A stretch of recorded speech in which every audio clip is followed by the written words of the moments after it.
Welcome, everybody, to the first episode of Stick Drift. Hell yeah.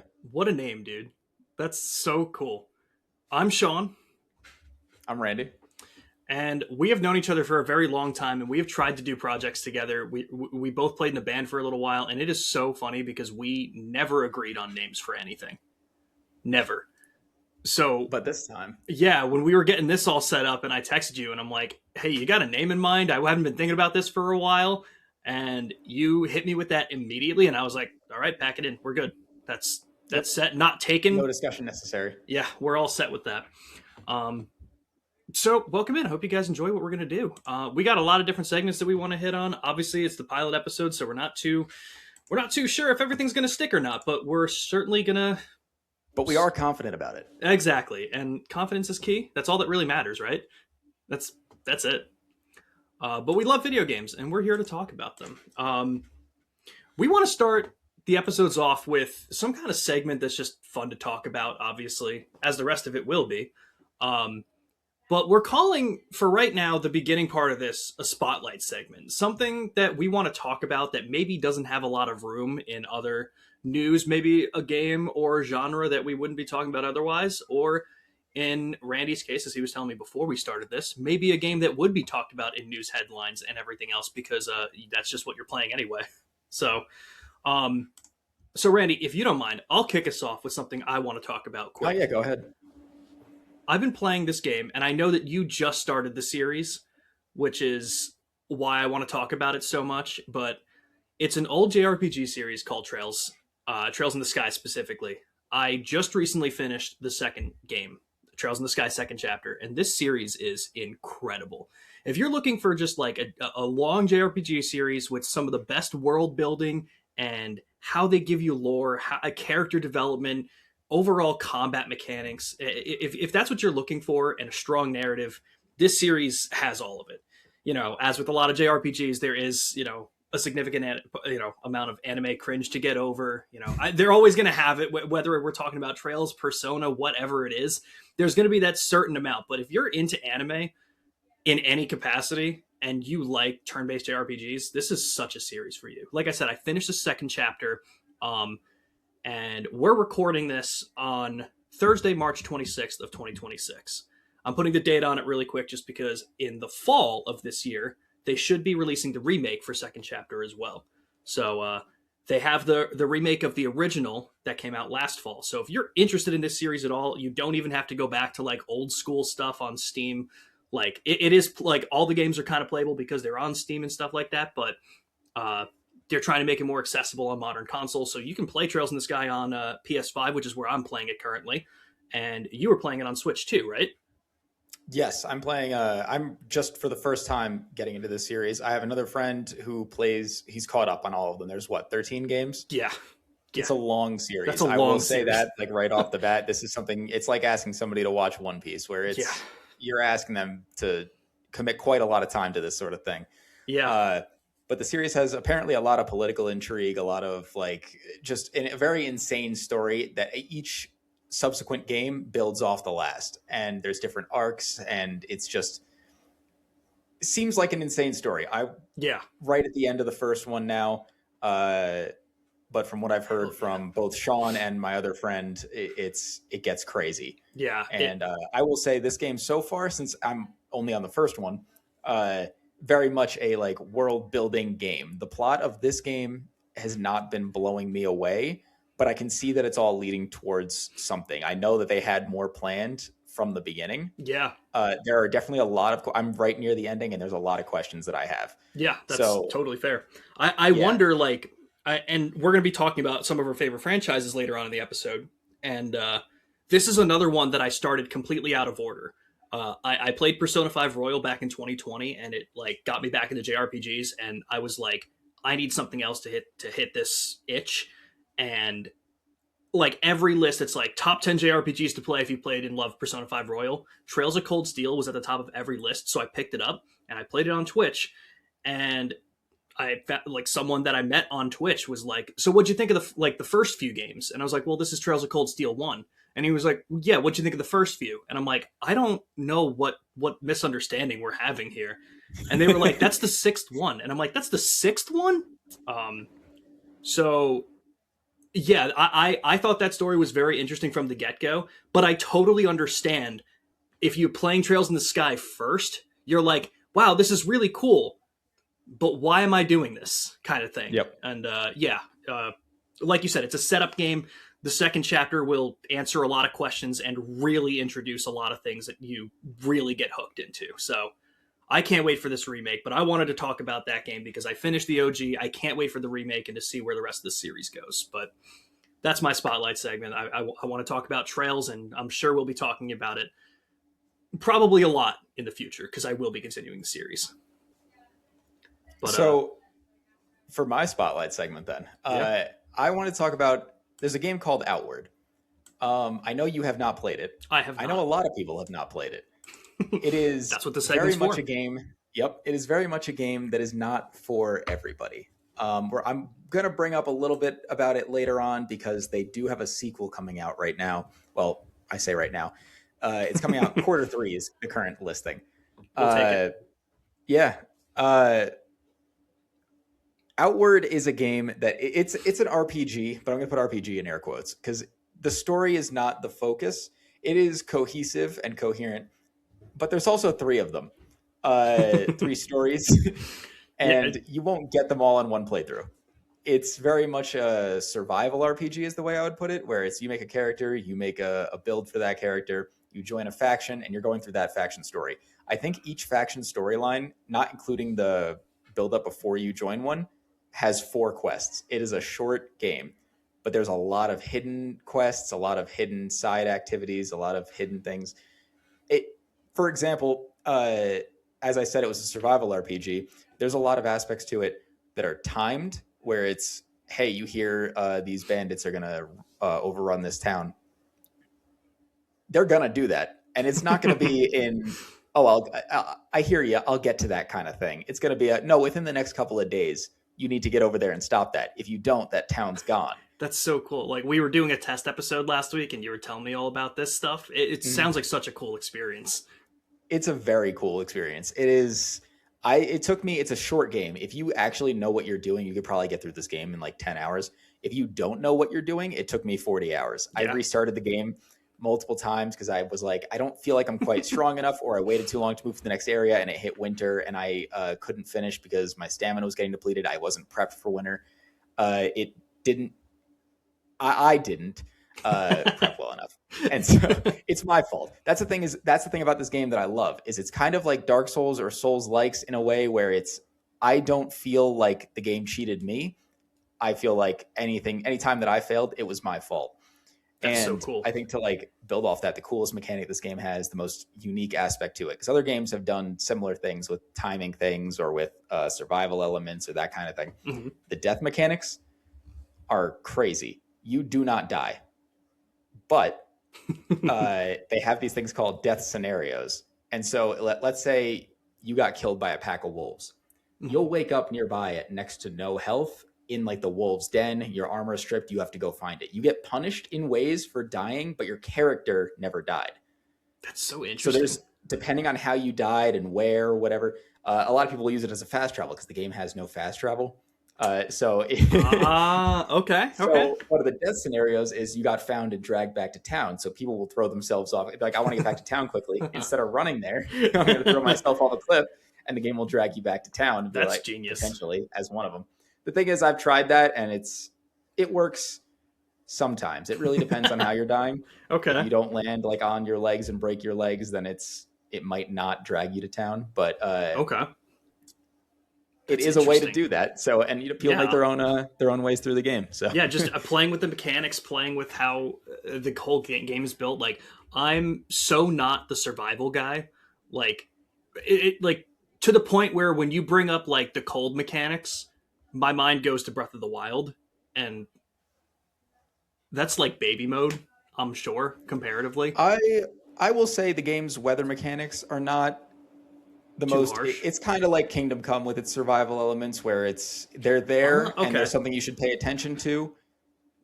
It mostly won't be end all be all. Okay, but they're Like definitely they're the there. reason that I was there in winter, and like because most of the time, most people who play the game, they'll Mhm. probably be out of there before winter hits and it becomes a problem. Okay, that But makes I sense. was like, I want to explore every little nook and cranny, and the game just doesn't give you time to do that. You'll have to play multiple playthroughs, and the game encourages multiple playthroughs because of the three factions, and it also encourages that because it leaves there's chests around the world where you can leave items for a subsequent character to come through and find them and play the Oh, game that's with a little cool. bit stronger this time because you had your last character's items. That's really cool. Damn. And yeah, so that was Outward, and the sequel is it's the same developers, I take it, and it's scheduled for quarter 3. You said Yes, quarter three. that's The so cool. developer was Nine Dots. Okay, They've that's so made. cool. I think they're publishing. They publish a lot of indie games, but they don't make a lot themselves. They might have one or two other games, Okay, very much in different genres. I haven't checked them out. I need to. okay. So if you're a fan Yeah. of like, this is really for like fans of like maybe Kingdom Come Deliverance and stuff like that. Like, can you like what are some other games kind of in that genre that you would like liken it up to? Other games in that genre. Zelda was a little close with the exploration-y aspects of it and the story, not necessarily being the same focus. Crimson Desert, but both of those games are very puzzle reliant, and this Okay. game doesn't really have a lot of that. What's the main gameplay Um, loop then? Is it like a lot of combat really like a lot of combat, yes, and combat is.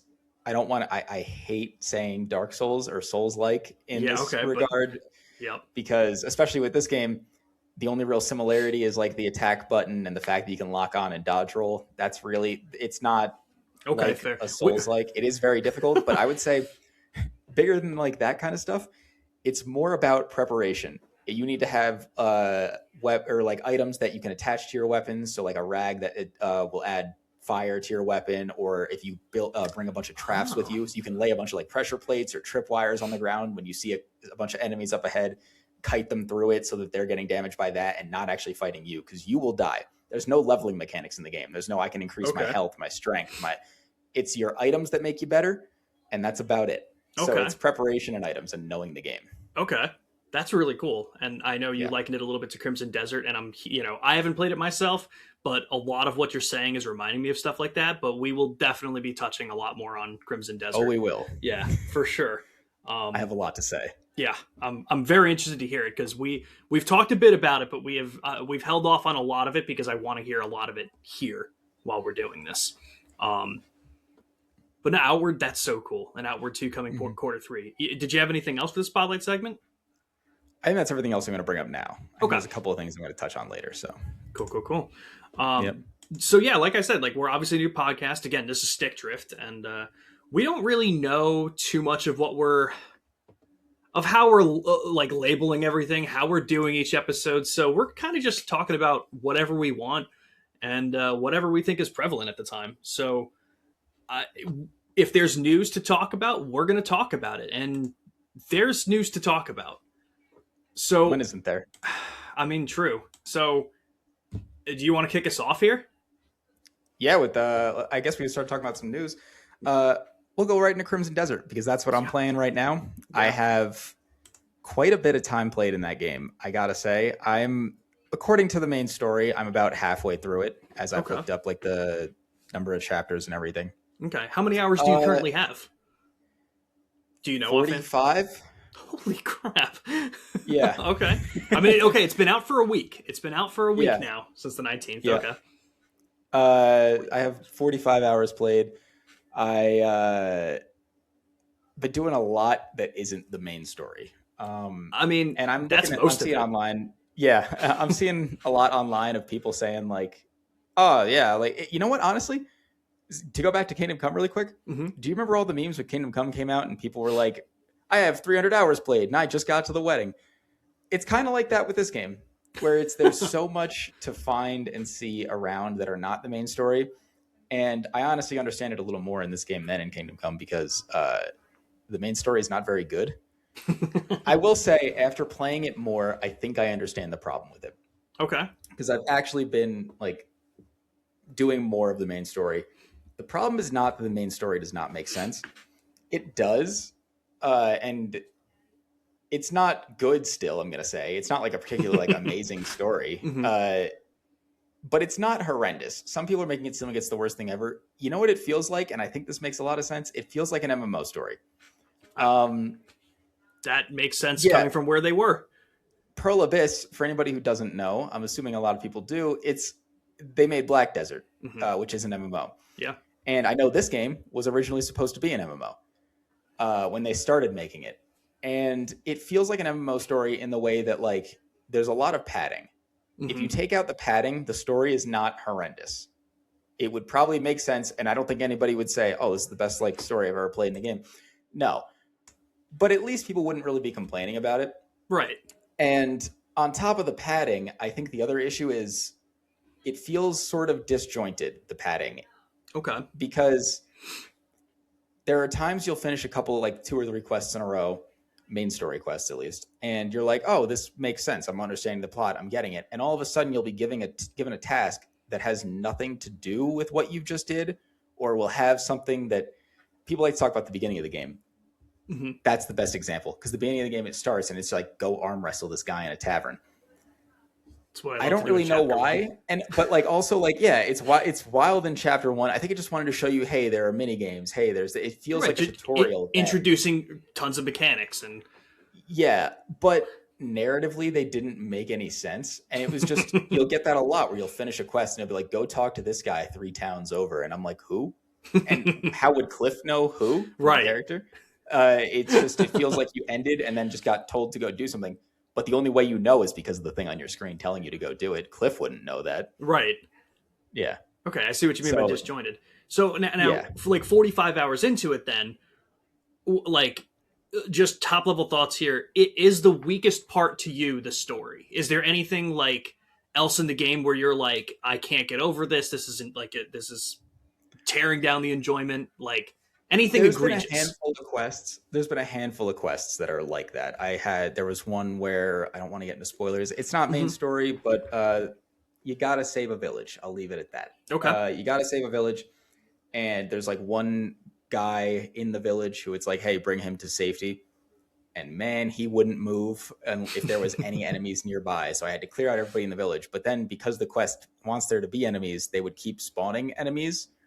And so it would be like I would get him to move 5 feet and then 3 more enemies would spawn and I'd kill him. And then 3 more enemies would spawn and I'd kill him and he'd move another 5 feet. It was just, it took way too long to do a very simple thing. Did it seem more buggy, or was that kind of like, well, like, do you think it was a bug doing that? No, I don't necessarily think it was a bug. Okay. Because obviously with a game of this size, especially early on, you expect to have a lot of bugs, but stuff like that. Honestly, I have not had many bugs. I have had one time where the game froze and I had to relaunch it. But other than that, in 45 hours, I have not really experienced any sort of glitch. I had one funny one where a guy driving a cart wasn't driving it. He was surfing along the top of the cart. But like that was just me laughing at that. Yeah, we're okay with those.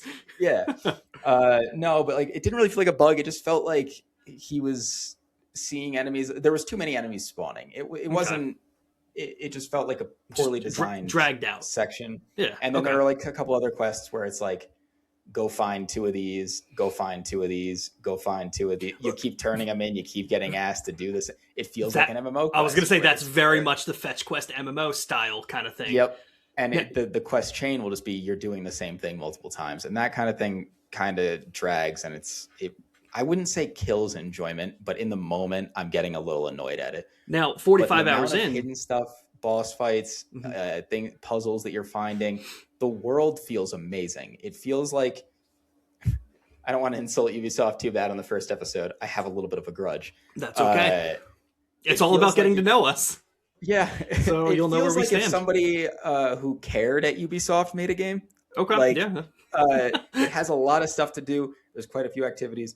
The world doesn't feel overloaded, like your mini maps never blown up like at Ubisoft games. It's just a bunch of the same repetitive things. It feels well spaced out. It feels more like I stumbled across something.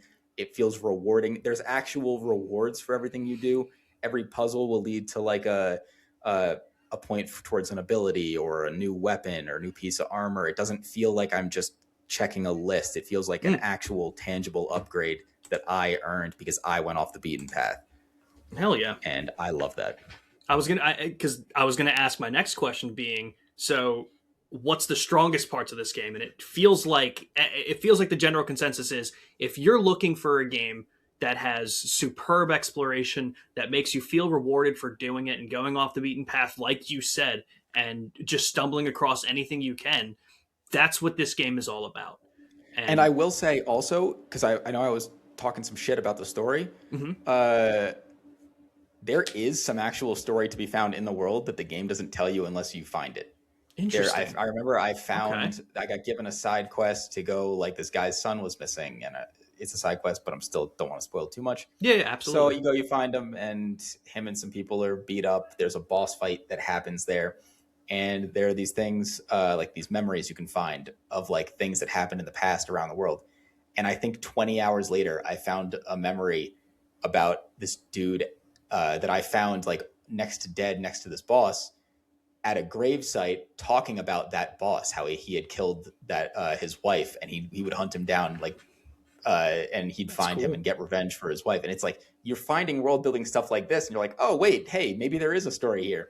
Why Yeah, am I needing to finding out do all like this, this. finding it 20 hours later after? Why Yeah. is this happening? And why are you not just telling me a main story that matches this kind of level? And, in a similar vein, because I know you played this game kind of recently. Obviously, it's not like a big open world kind of thing like Crimson Desert, but it's in a similar way. I felt that way about Final Fantasy 16. Like, I think some of its best world building and side content develops the world and story better, and you can totally just choose not to do it. And it's an That interesting game, thing. I think that game had a similar MMO Kind of problem. feel to it, yeah. Yeah, so I think that maybe some Well, similarities that's there. because Yoshi P made that one. That makes a lot of sense. Yeah, Yeah, the director from Final Fantasy 14. For anybody, the MMO, well, the second MMO Final Fantasy game. They true. were like, "You fixed up 14 so well, you're making 16." But they also made him make a 14 expansion at the same time, so he had to divide his time in half between the two of them, and That's neither of such a them came weird out that decision. great. That's such a weird decision. Hey, I will defend 16, but 16 is not bad, I but I understand think the argument. if he was given time to Full either full 100% reign. focus on the expansion or on the 16, both of them could have been better, but he Question, because wasn't. I have a guess. Which expansion was he working on for 14 at the same time? Dawnbreak. Yeah, that makes sense. Yep. That makes sense. But okay, yeah. I mean, so alongside with Crimson Desert, I mean, obviously the news has been going rampant with this game. There's so much to talk about with it. So with Crimson Desert and everything, I mean, sales are running. They were running rampant right off the bat. Like 2 million sold within the first 48 hours, I think. Yeah, But something like that. so now it's a week later, and I think the most recent news article. Ironic that this is the one I don't have linked, but the last that I heard was 3 million. Uh, Yep. how much do you see this continuing? Do you think this is a game that's going to continue to rise in sales? Do you think that this is going to be a game that over the next couple of months is going to peter out in sales? Like, do you think this is going to reach a new audience, like continue to reach new audience, or is this going to be the game that is this going to be the Kingdom Come Deliverance 2, where it's not going to sell that many more copies, but the people that are playing it are going to be really loud about it because they really love what they're seeing? Wow, that's a tough question because this is such a different game. Uh, but I will say so that depends on a couple of things. Okay. One, as we've already seen, like with Steam reviews, the first day this game came out, it was sitting at mixed reviews. Okay. Over the course of the next couple of days, it went up to very positive. And this is very much a thing I keep seeing online. As people play more of this game, they're more convinced of how good it is. Okay. I think people came in with very specific expectations of this being an RPG with an insane story or something like that, and being disappointed at that because that wasn't what the game was. Yeah. And the people who stuck with it are figuring out the gameplay loop, figuring out what this game is, and understanding. I'm not going to say understanding. They're enjoying it a lot more for what it is rather than What? expecting it to be something else, Yeah. something that it's not. I was going to say, I think a lot of the issues was, we're going to be talking about the Xbox partner preview in a minute. And unlike the majority of things that were shown in that, I think is universally agreed, um, this game showed very well in trailers. So well to the point that everyone had the expectation of, oh my God, this looks like one of the greatest games of all time. where are the They cracks going kept to showing show? off new systems. Yeah, and they just continue to show things, Yeah. and you're just like, there's no way they can do all of this well. And you know how a lot of people have been talking about it is it's a jack of all trades but master of none. But I'm It is a hearing, master of some. I was gonna say, like it's It is. seeming like it. And Yeah, the problem with that is that some of the stuff doesn't click or show itself for hours into the game. So it's a lot like, again, with MMOs, people say you got to play 100 hours. You don't have to play 100, but like you do have to eight, play 8 to 10 to kind of like 8 to 10 hours. situate yourself and get And into like the all of it. combat system, especially because at the start, you just have like one ability. And you could just like light attack, heavy attack, very basic stuff. And people are like, that's boring, man. It looks Mhm. a little flashy, but it's boring. There are so many abilities and button combinations, and the controls are a whole other topic. That's been done to death. Yeah. We know the controls aren't great. Yeah. But like you can RKO somebody into the ground, pick them up and suplex them. You can jump kick people. You can, and the thing is, they all have That's uses. so cool. There's like and you can get like modifiers for different abilities. So it's like, oh, instead of my normal attack, my normal attack or my normal stab attack, my stab attack will now shoot poison in 3 directions. And there's different modifiers for all these abilities. Combat can get insanely, I don't want to say complex because while there is a lot of button combinations, detailed, yeah, sure. There's a use for everything, and it doesn't show itself until you've played for quite a bit and unlocked all this stuff, and then you catch yourself like double jumping in the air, body slamming somebody, picking up another dude and throwing him, and then stabbing through 2 people with a shield or with your pierce, and then shield charging through another 2. And you're like, wait, I just did all that and wasn't even thinking about it, and that looked insane. And it was insane. There were so many different combinations of everything that I was doing. It seems like everything just kind of builds on itself so well in a way that you kind of get to that point and you're just like, and again, this sounds harsh, but you're like, when did I start having this much fun? Because exactly. Because at the start of this, I was like, this is a video game. Yeah. I was having very Ubisoft thoughts of it, where it's like not the worst thing I've ever played, not the best. Then I was like, okay, yeah, I'm having some fun. I'm finding some things. This is pretty good. And now I'm like, is there anything else this year I'm going to like more? That's fair. Yeah. And it's funny because, again, that's going to be another topic that we'll be talking about. But yeah. That's just, I like story in my games. So if there's something like that, maybe, but that's fair. We'll leave that for a little bit. That's fair. But yeah, Crimson Desert. I'll definitely try it at some point. So any other top level thoughts that you wanted to get out with it, or should we move on to the next thing? Like anything else you're itching to talk about with like how you're feeling about Crimson Desert? I guess not with how I'm feeling, but I guess a little more towards your question, where you had asked about like future, if this is going to keep growing or not. The director of the game had recently said that he was open to the idea of doing DLC for the game and also potentially multiplayer aspects getting added to the game. I did hear about that. I think that's pretty interesting. In most situations with a single player RPG, I'm against adding multiplayer. I think if the game was designed to be single player, there's really no aspect of it that makes multiplayer shine. I think this game could be interesting with them coming from an MMO background, them having some pretty crazy boss fights. I could see a world where they add something multiplayer that really gives this game long-term, I don't even want to say viability, because there have been great single player games that have long-term like success. Baldur's Gate 3 still hits insane, and Elden Ring still hit insane player numbers. Even Kingdom Come is doing still well. Yeah. So I think something like that could lend this game like a lot longer of a lifespan. I think this game's going to hit an audience, and I do think this is one of those things where in 6 months, people are going to be like, oh yeah, maybe that did come out this year. There's going to be like some that really loved it, and then everybody else who didn't try it or gave up originally are like, oh yeah, I completely forgot about that. It has a niche. It hit it. If they add more, it could keep growing. If they don't, I could see it not doing much better than it already did. So now here's just a follow-up question again, just to talk hypothetical stuff here. If they're gonna add multiplayer, and again, not talking like logistics of them adding everything in and getting the scaling to work and everything, when's the best time to drop that? You know, because you talk 6 months out, and you're getting close to GTA 6, and do you think a multiplayer? I'm saying a year. In a year? Okay, like early 2027. I'm saying like if they don't do a single player DLC first, I'm saying in a year. Okay. I know multiplayer is a game that, while originally designed for it, isn't built for it. Right. They don't have servers set up. This is something that these are things that take Yeah, quite a time, bit of time. time So testing. there's a best time and a when they can. Yes. Uh, Yep. so I'm gonna say if they could hit it in a year, this is saying they don't put out other single player DLC that people love and come back to the game for. Right. If this is the Um, main priority and this is what they're if focusing this on. becomes the main priority, if they put it out in a year, maybe a little over that year and 6 months, I'd say this game could find some real long term success. That's pretty cool. I mean, here's hoping. Yeah, I I hope it does. I've been really enjoying it. Yeah, 100%. I mean, like I said, just to wrap up the feelings on it, it really seems like for the and it's not everybody, but for the majority of people that aren't enjoying this game, it seems like they're the people that went in with wrong expectations.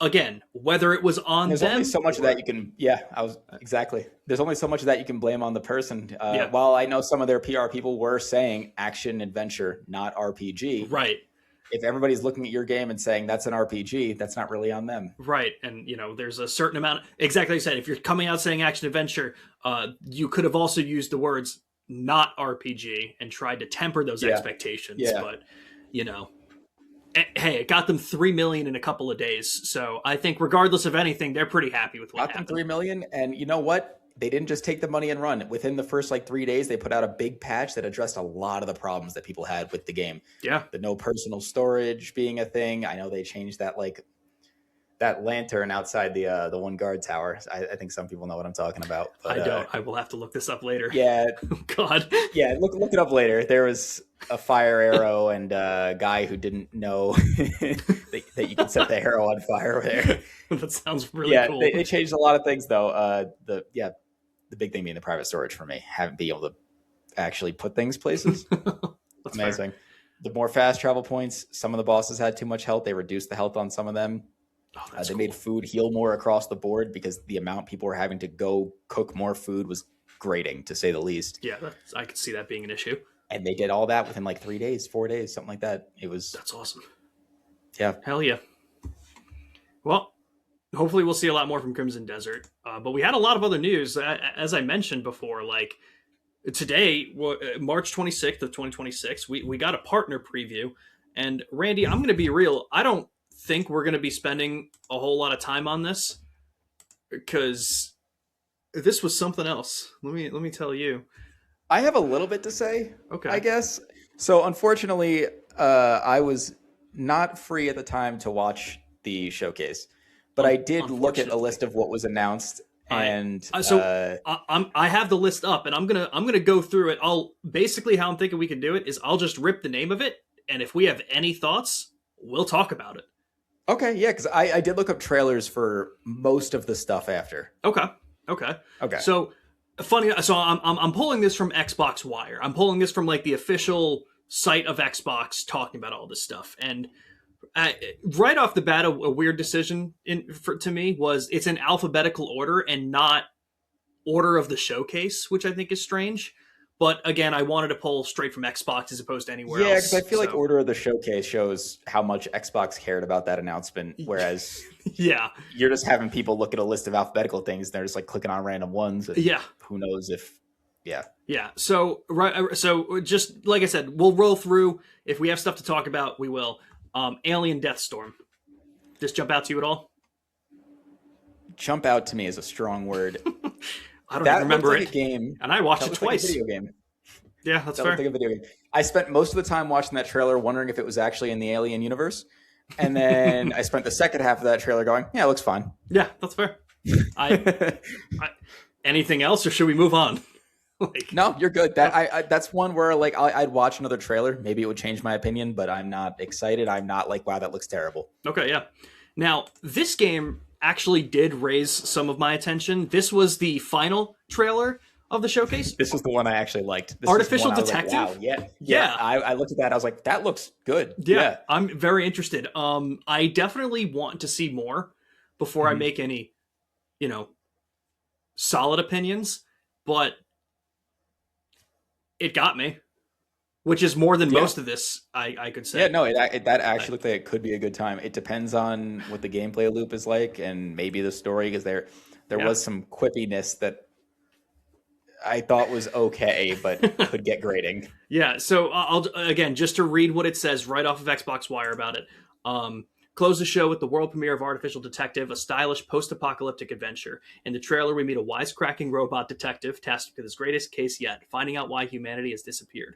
One twist in the mystery, a single human child has been left behind, and the pair must work together to solve the case and save humanity in an explosive third-person action adventure we can't wait to see more of. And it arrives in 2027, as most of everything else was in this showcase, which also really hampered some of it. But who developed this? How does it not say? I'm gonna go with a game developer. You're probably right about that. How does it if not? I had to guess. All right, I'll find that out later. I really kind of assumed in the Xbox Wire. Why would they show the game developer in their game developer showcase? Well, okay, so I can click play on the video, but I don't know if it's going to just destroy my computer with audio while we're recording this. Yeah, I wouldn't risk it. Yeah, so we barely know what we're doing as it is. That is so true. We are holding this together with paper clips right now. This took 20 minutes for him to figure out how to get his headphones working. Okay, to be fair, I've never had that issue before, and I've had these headphones for 7 years. I don't know what happened. My Xbox is just sitting there unplugged now, and like we did the test episode a week ago, and it worked fine. Anyway, so Artificial Detective developed by people, more than likely. Yeah. Okay, so Artificial Detective, artificial developers. Who knows, man? Supposedly, maybe those that's why they're not paintings in listed. Crimson Desert. True. And possibly the Spanish translation. Next on the list was Ascend to Zero. I remember clicking on that because I originally thought it was like a sequel to that game Ascent, that like top-down sci-fi shooter that Xbox had put out a couple years ago that I thought was decent. Okay.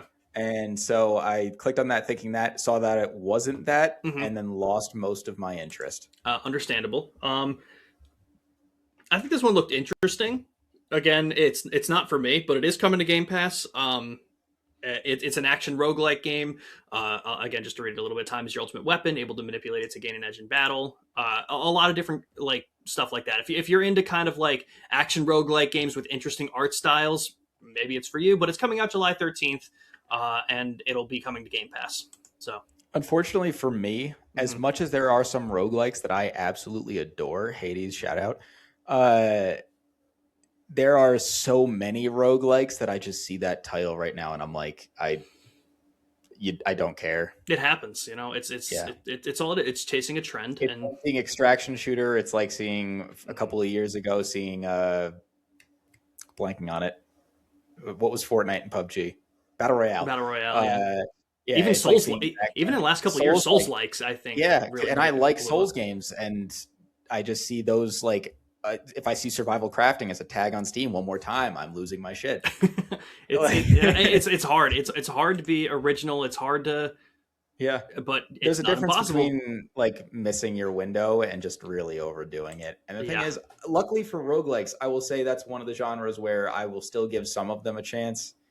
Because you can roguelike is such a vague term that they don't all play exactly the same. Whereas like survival crafting, it's gonna be like Rust or Ark or you kind of know Escape Dragon Wilds. Or you know what you're getting into, and there's not a lot of variation. There's PvP and there's PvE, and like those are the two differences. That's fair. That's true. Yeah, those are the two different versions of that genre. And then Battle Royale. I'm done. Yeah. The next few games on here, I think I'm pretty confident that we'll be able to rip through really quick. Bluey's Happy Snaps. Any thoughts on that one, bud? Game of the year, 10 out of 10, all year, every year. Absolutely. Dispatch, again, not a new game, but very good though. Should be played. I was gonna say not to linger on this one too long, but it is coming to Xbox. I don't remember if it was on PlayStation. I forget if this was like an Xbox and PlayStation release date. It's on Switch already. It came out, I think, a month ago. Okay, so on Switch. At the very least, then, where did it not have a date? It doesn't have a date listed on Xbox Wire. So either Xbox Wire is very bad, or it didn't have a date. I should vet. Is Xbox Wire an official? Yes. Okay. Xbox Wire is the official like article straight from Xbox, which is why I'm really struggling to find a reason why it's missing a lot of the info that I thought it had, but I'll Because bet people this don't better care, to next be time. honest. That's fair. We care. I care. I watched this Yeah. twice. Why? Shouldn't have. Well, I watched it live, and then I watched another podcast that I listened to, Kind of Funny. They did their reaction. They were kind of in the same boat. Yeah, that This I happened. would expect everybody to be. Yeah. Might be like Next, a standout.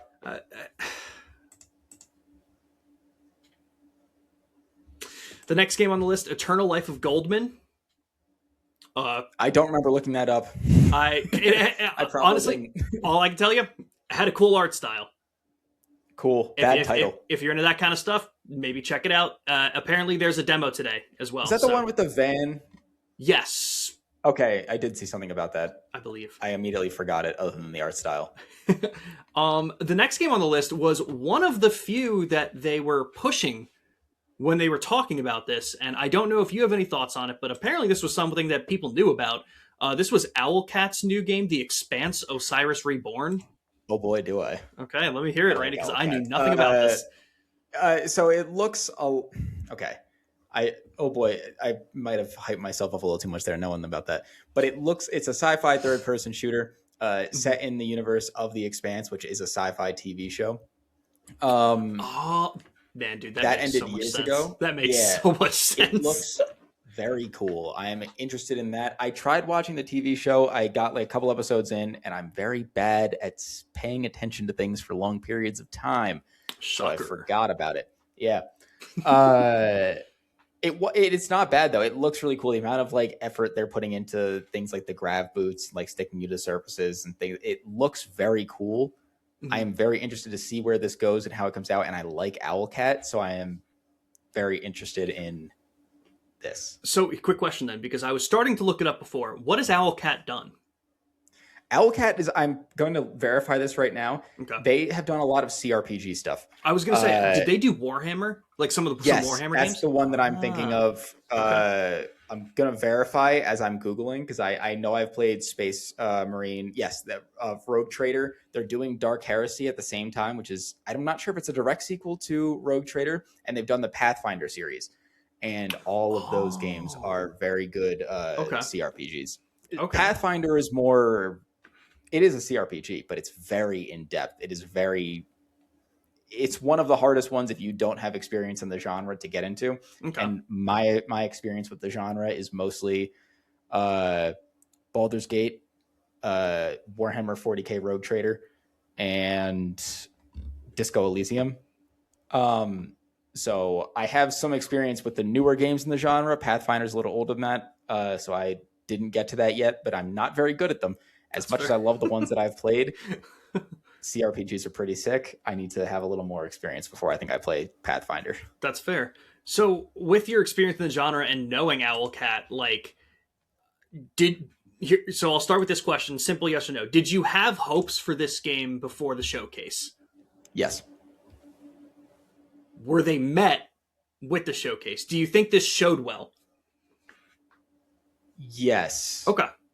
I will say the showcase didn't exceed my expectations. Okay, but it didn't diminish them.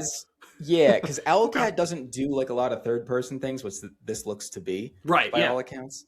And so I wasn't expecting amazing third person shooter stuff, and I don't see third person shooter stuff that is like blowing me away with a revolutionary combat or anything like that. But they are very good at telling a story, and they are very good at like multiple choices or like crafting the story to be about your character.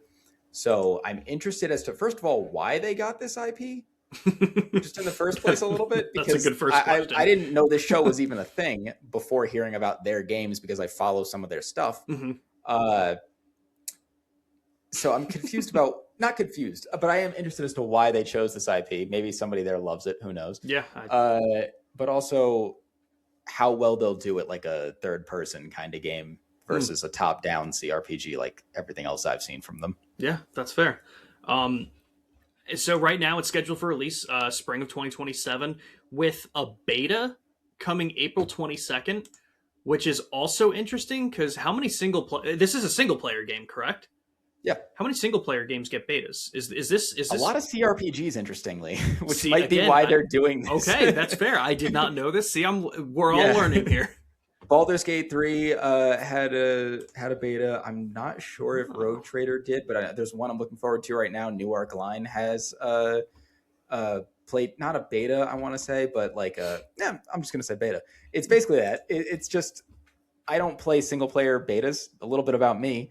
I uh, don't have an attention span. So if I get that far We'll into a learn that game, quick. and oh yeah, if I get a little far into a game, and then you tell me, hey, this is all we have to offer right now, this is a beta, come back for the full release, I will come back, forget everything that I had done beforehand. So I'm like, well, now I have to start over. So I can't continue from my last save, even if you let me. I have to start over. And then I'll be in the beginning, like, oh yeah, I remember this. Oh yeah, now I remember this. Oh yeah, and then I just give up. Yep. And so I won't finish a game because I've gotten far enough into your beta that on the full release, regardless to say, I'm excited for New Arc Line, not made by Owlcat. And yeah. Hell yeah. All right. A lot of CRPGs have betas. Interesting. So here's hoping it's good. Here's hoping that the beta does well for them and hopefully gets a little bit of excitement going for it. So I'll keep moving on. Yeah. The next game that they have listed, I'll be honest, like the game is forever ago. And was this something that you saw? Like something you looked into? The name sounds familiar. Okay. But I think it was one of the ones where I clicked on it for a second, decided it wasn't going to be something that I was super interested in. Yep, totally fair. Closed it. Totally fair. So I'll read the get up really quick. Follow Alfred on a journey to unlock memories of his life in Forever Ago, an upcoming narrative adventure game. Revisit beautiful locations from Alfred's past, meet characters, and document his story with photographs in a single-player road trip that explores broken dreams, loss, and regret, but also courage, hope, and the power of friendship. What a write-up, and what a way to end that write-up. They could have ended with hope, and I probably would have liked that better. The power of friendship is really overdone. But either way, it's launching fall of 2026, and this gives me vibes like last year, probably around like end of summer, early fall. I hit like a big indie kick where I was going through like small narrative game after small narrative game on Game Pass. Like, granted, I started with this game, which isn't on Game Pass, but you'll understand. I started with the Stanley Parable. Yeah. And what a ridiculous game that is, but damn, did I love it. I think I played that a little bit. Oh my God, it's so funny. It's so funny. Yeah. I think, you know what, I think I played it a little bit and then just watched a full playthrough on YouTube because it seemed more entertaining to watch. That is fair. Completely understandable. But I do remember walking through one door several times because he kept saying different things about it. Dude, it's so insane, the kind of level of details that they put into it. But I started with the Stanley Parable, and I showed it to our friend Nick, and he plays so many of those small indie games on Game Pass, and he was like, he's like, here are some narrative games that I think you would like. And he like, right after finishing the Stanley Parable, I jumped into Firewatch. After that, I jumped into Road 96. So I got really into just these like very like heartfelt, story-driven indie games. And Have you played Outer Wilds? No. And I'm so upset because I was when I finished Road 96, I was like, I'm jumping into Outer Wilds, but it was taken off of Game Pass. And that's one I need to. I heard amazing things about, and I don't even normally like those small narrative things like that. I mean, I like a great story, but I need a little more than that. I need some gameplay with it that I don't know a lot of those games have. Yeah, that's true. Yeah, what Remains of Edith Finch was like the first one that I played that got me into simulator. But I got so into it, but I totally understand that side of it too. Yeah. 100%. But no, Outer Wilds is one that I have to get to. But Forever Ago is, giving kind of those vibes of just like the kind of game that almost looks well, I don't even want to say comfy cozy because it definitely doesn't give those vibes in the slightest here, but it very heartfelt, and it's going to break your heart by the end of it. Like if you let it get to you, there's nothing more comfy cozy than crying. Dude, let me tell you. But that cathartic feeling after the cry, okay, yeah. But either way, that's launching fall of 2026. But that's also coming to Game Pass. So that was one that I was kind of looking forward to. The next game listed here is Frog Squad. Did you see this one? Is that like multiplayer Frogger? not Frogger. It's a slapstick puzzle platformer. Frog Squad is hopping on Xbox. In case you can't tell, I didn't see that one. Yeah, it's essentially like, okay, I'm gonna go off and just use this term right off the bat again. Like I said, I listen to like several other podcasts. I listen to Kind of Funny every day. I listen to Co-op 64 every time they post something. And a term that I've heard a lot recently is friend slop. I almost said it before you did. I knew exactly what you were talking about. Yeah. Like, and I don't even mean it like necessarily in a derogatory way, because, it sounds harsher. There are but some, yeah, there are sounds some harsher than it is, but there are some games, and honestly, for some games, that's all you need. Yeah, I think it's like true. Unchained or Chained Together is one of those games where I've played that game drunk with some of my friends on a Saturday night, and it's a fucking good time. Yeah, it is, and that's all. It's great. And so Peak is another one. Yeah. Yes. Yep. And this looks like it's going to be that kind of game with support for up to 8 players. It's a fun. Oh, Jesus Christ! I'm reading the write up for the first time. You can read it with support for up to 8 players. It's you a can fun read support. Okay. It's a fun cooperative option. Oh, never mind. Go to the next one. Yeah. I don't really want to read the rest you of this. You didn't need to do that. But either way, it's coming out June 2026. Also coming to Game Pass. I do appreciate the attempt at whimsy, though. I'll give them a little credit. Honestly, big fan. I like whimsy. I appreciated this one. The next game on the list, totally not my vibe, but will be so many people's totally Graveseas. Shut the fuck up. Turns out I'm developing whatever game you just said. God damn it. The next game on the list is Grave Seasons. Did this jump out to you at all? It looked like Stardew. I looked almost about at nothing at it. So yeah, in the latest trailer for this farming sim with a terrifying twist, your old cellmate writes an ominous letter about the Isn't new town. That the one? The guy from so this is not the one, but the guy who made Stardew is making a game called Haunted Chocolatier, which looks like this. It looks like they're trying to beat him to the punch. That's hilarious. It's a race. This sounds like the Harvest Moon Story of Seasons story all over again, but I don't know that. Okay, you don't need to explain it. It's fine. That's fair. I don't know too much. Split of developing team, and now it's just one guy being like, I'm going to do my own Harvest Moon in that Story of Seasons. That's what it sounds like. But either way, it looks cool if you're into that kind of stuff. Again, they literally use the word farming sim. This one did come with a release date of August 14th of 2026, and will be launching day one with Game Pass. So if that's your kind of thing, it looks like it's a cool game that's a little bit less comfy cozy because of the weird vibes that come with it. But if that's your kind of thing, give it a shot. Looked cool. Hades 2 coming to Xbox now, April 14th. So that's pretty cool. Also coming to Game Pass, so that's big. Have you played Hades or Hades 2? I have not. See, funny that we were talking about roguelikes earlier. I have no experience with roguelikes because for so long they are just so not my cup of tea. But interestingly enough, games that aren't traditionally roguelikes that add a roguelike mode, sign me the fuck up every time. I don't know why. One right now, Minecraft Dungeons. They're making a sequel, I think. I know. Yeah, okay. And I did not like the actual game of that, but they had like a mode where you climb a tower in co-op with your friends. You get like roguelike upgrades, and it was sick. It was awesome. That's and I kind of hope they do something similar with the sequel because I care about that little mini mode more than I did the actual game. That's fair. One that I got really into, Assassin's Creed Valhalla did like a big ass free update. And I don't remember what the update was called, but they did add like that. an entire dude. It was insane because I'm an achievement hunter, so I was doing all that stuff. I probably sunk. I mean, that game is massive in of itself, like unrealistically massive for no reason. I probably sunk like 30 hours alone into the roguelike mode. Like I just had so much fun with that. That was so cool. Yeah. But you should play Hades. Yes. Hades is because it's. I think the savior of that for people who don't like roguelikes and why it's been so successful is the story to it and the fact that even when you die, that progresses the story. And you'll get cutscenes based on you dying, and it's so good. I do have to check this out because this will be the easiest way to get me to play it. Ben stars in Hades 2. Done. Yeah. Done deal. Yep. You could have just said that. But yeah, April 14th coming to Game Pass. So if you haven't played it, like I haven't, that'll be your time. I bought it twice already. That's so cool. Goddamn. Goddamn. The next game on the list, which I think was the game that opened it, Hunter the Reckoning Death Wish. Did you know anything about this series? I didn't. I didn't know it was a series. So, fun fact, It Brady. looked like one based on that trailer, but I felt like I was missing something, Fun fact. Fun but I fact. didn't know what. It is based on a series, but it has no correlation to the series. Totally nothing. Why? I I can't give you much more information because again, Xbox Wire doesn't talk about it too much.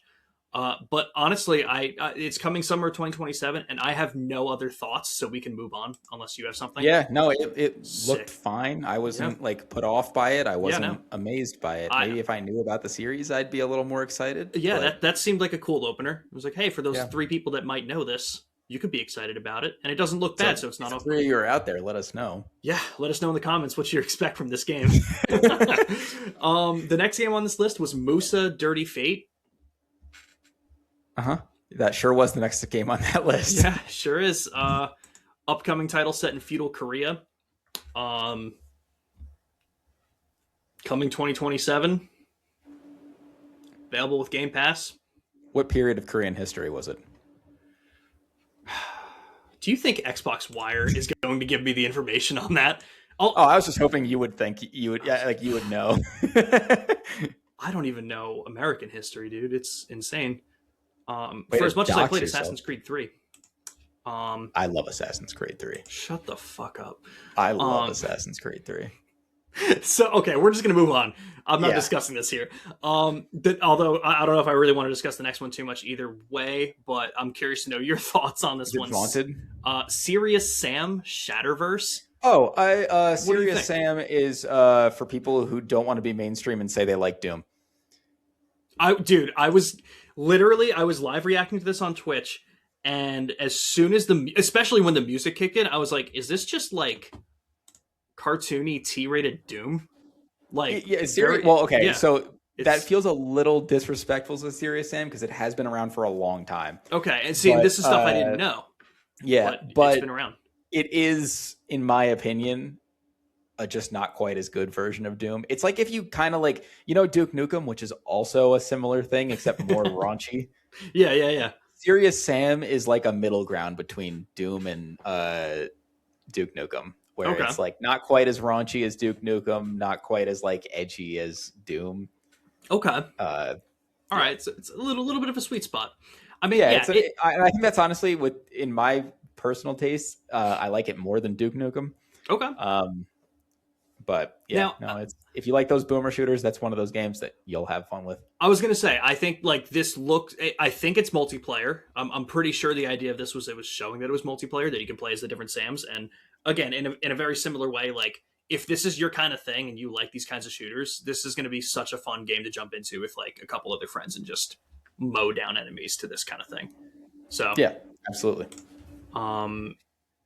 So that I think that was just listed for 2026 right now. The next one on the list, though, is one that we can talk a little bit about because you definitely have more experience with this than I do. I'm almost positive because I think we've talked about it. The first, I think it's the first major expansion, Cost of Hope DLC from Stalker 2. What's your experience with Stalker 2? Have you jumped into this game? Yes. Okay. I have played it. It seems like something I would like with more patches. Okay. Apparently, they've done a lot since it came out. When I had a much worse computer when the game came out, and I couldn't really run it that well. Okay. So I got a little bit in. I know they fixed a lot. I know they still haven't fixed the A-Life system, which is something that needs fixing before I think I want to jump back into it again. Okay. I've played a little bit of some of the older ones, which is why I know about the A-Life system. That's fair. Yeah, but it's one of those things where when it's fully, it looks like they're on the right track, but I need more than a DLC. I need Other fixes a lot first. of other fixes. I have a computer now that could definitely run it, so I should give it another try. Okay. We'll see. Yeah, we'll see if the DLC kind of brings enough life back into it, and for you to jump into it. It's not my kind of thing. I did jump into it for a little bit on Xbox. I did not give it a lot of time, but I gave it a couple hours and just said, not for me. I'll pass on this. But I wasn't too surprised. But it does look like the DLC is coming this summer, and it's supposed to be big. It's saying it's going to be like over 20 hours of content, which is And I could totally see that with Yeah. the type of game that that it series is. Yeah. 100%. So that's cool for Stalker 2 fans. Hopefully you guys are excited. very curious to see people jump back into that game and hear more about it. I want to jump into this next one though, dude. This was through and through. No, I mean, like, listen, a lot of those other announcements were cool, and I've told you my exact thoughts on them. This was the reason I wanted to watch this. Stranger Than Heaven. And let me fucking tell you, man. You go off, because I don't have experience with this series like you do. Why was this the headline for it? Why was Xbox saying we are going to get into a deep dive on RGG's new IP, Stranger Than Heaven? And they came out and they showed me 30 seconds of what was a good trailer. Like, don't get me wrong, like it was fine for what it was. But the whole time I'm like, all right, show me more. Show me what I want to see for this game. Give me a reason to be hyped about this game. And they were just like, you're going to come back on May 6th. And I'm like, you could have done that today. Why? Don't get me wrong. I'm so hyped to hear more about this game, but man, I just have a feeling on I May wouldn't 6th. worry too much. They always have a Yakuza type game coming out, so it's dude. But there's always one in development. Well, and not for nothing, we just got one last month.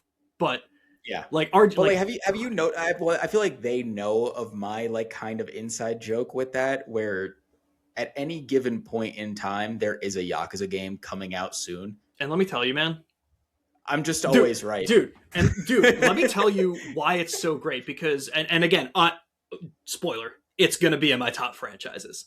I will be talking about this franchise, and you're not kidding. January 2024, we got Yakuza. We got Yakuza Like a Dragon: Infinite Wealth.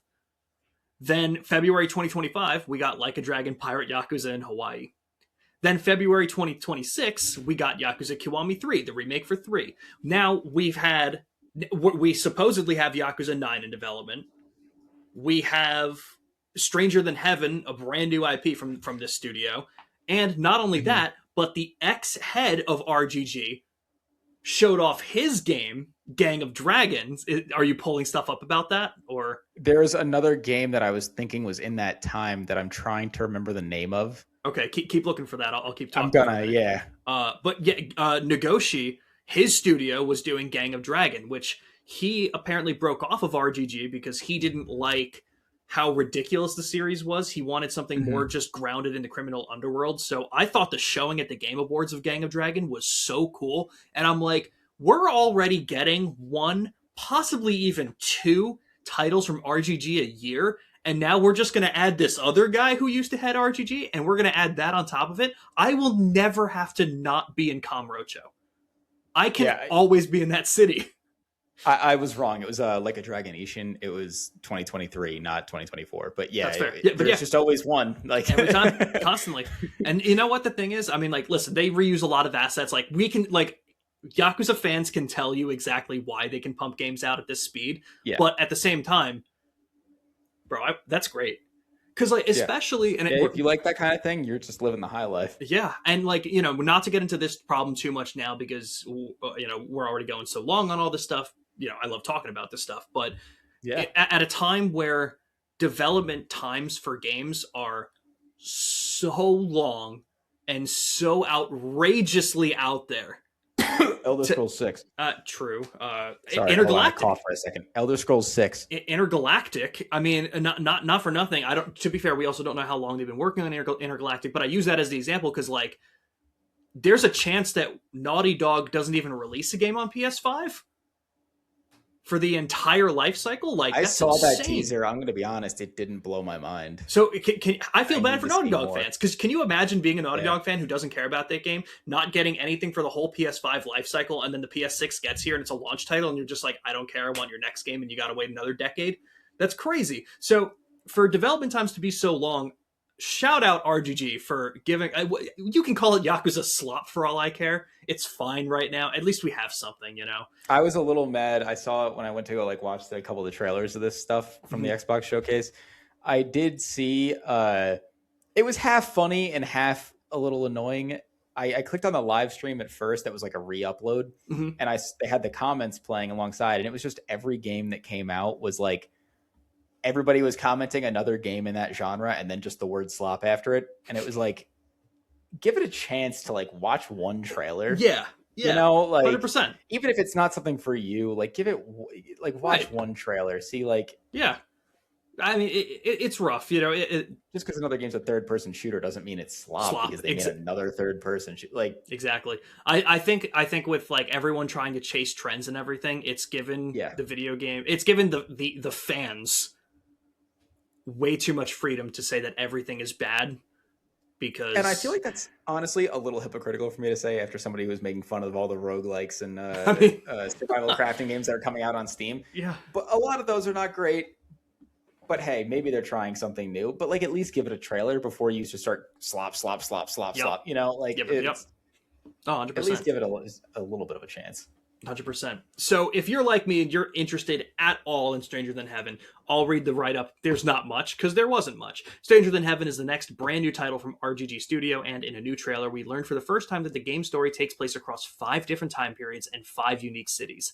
Want to find out more? We also announced Xbox Presents, a special look at Stranger Than Heaven, a brand new broadcast that'll deliver that will dive deeper into the setting, story, characters, and much more, taking place on May 6th. So you got to wait till May 6th. I know that they've been talking about getting this game out before the fiscal year ends for next year. So they're, as of right now, we're expecting them to shoot for before the end of May 2027. Again, with how they release games, they can absolutely do that. So I think they're still hitting that window. Hopefully this next showcase gives us some kind of clue as to when it might be coming out, or at the very least, any idea of what this fucking game is about. I've been sitting. I want to see so much of this game, dude. I loved it. I love these guys. And yeah, Detective Yakuza. That's one of those series that I haven't gotten into. I've played a little bit of Like a Dragon. I think probably like 20 hours of Like a Dragon. You did a lot. Yeah. Yeah.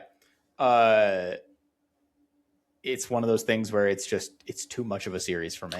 It's There's a lot like One Piece. It's a lot like One Piece. Yeah. You can't. I don't think they're like as connected as like Trails or like as serious of a story as Trails, but yes, they are. Oh, they are? Okay, well, yes, that's on me. Yeah, but that's the problem. It's exactly like Trails. It's like I can't. The only game, if you're not starting at 0, the only other game that you can start at is Like a Dragon. But the problem is Like a Dragon Infinite Wealth brings the other character back, so you can't go from Like a Dragon to Infinite Wealth. Oh, interesting. It's like you could technically do it, but you wouldn't appreciate it that much. That's exactly it. Yeah, and I can tell you that from firsthand experience because I played it on stream with one of my friends, Amber.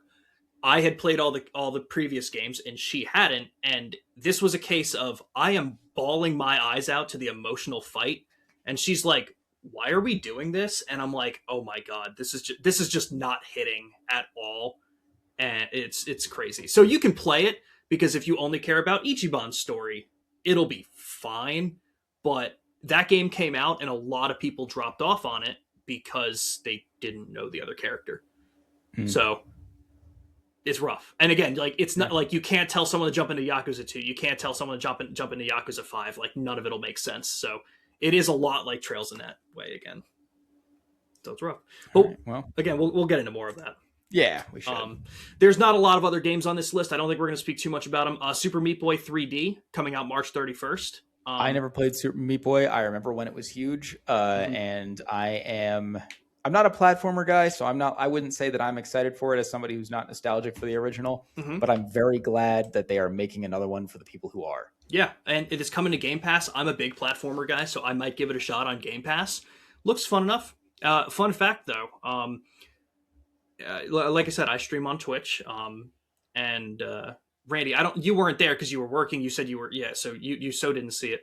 Our friend Nick had this on his Fantasy Critic League, so he was telling me, he's like, dude, they're gonna shadow drop this at this direct, and I'm like, listen, I can see it, and then it showed up, and I was like, Nick, it's here, and he's like, yes, and then, dude, it got to the end, and it showed March 31st, and I was like, oh, these bastards, I know what they're doing. March 31st isn't a real day. But if he got that right. Well, see, my problem was I thought March had 30 days, and I was like, hold on a minute. There is no March 31st. What are they going to do? And I waited for a little bit, and then they just moved on to the next game. And I'm like, what do you mean? I had to look at a calendar to realize. You had to sing the song in your head. Well, I don't know the song. That's the problem. Wow. I've never committed it to memory because I just always have a calendar like ready to like it's on my You phone. also thought you could microwave tinfoil, so I'm not that surprised actually. Listen. Super Meat Boy Sean's out. committed arson a couple times. Super Meat Boy 3D out on a very real day of March 31st, 2026. Coming to Turns Game out Pass. arson's not like what was it? When you insinuate bad things about somebody that aren't true. Are you looking for a word? Yeah. I almost said perjury, but that wasn't it. Whatever, guess I'm dumb too. Could be. Next game on the list, I'll be real with you. Oh, I do. I had to read a little bit of the write-up of Vaunted. Yes. It looks like an animated XCOM kind of thing with Yes. like a little bit more humor thrown in there. I am intrigued, I would say. Okay. Yeah, I'm out on it. I have no interest. I'm not like hyped for it, but I'm like, okay, let me see where this goes. Fair enough. But yeah, coming to Xbox on PC later in 2026. That's what it says. So this year, if you're interested in that, check it out. And the last thing that's shown here, I don't think either of us have anything to say about it. It's Wuthering Waves coming to Xbox July of 2026. Do you like gacha games? If you do, you're in.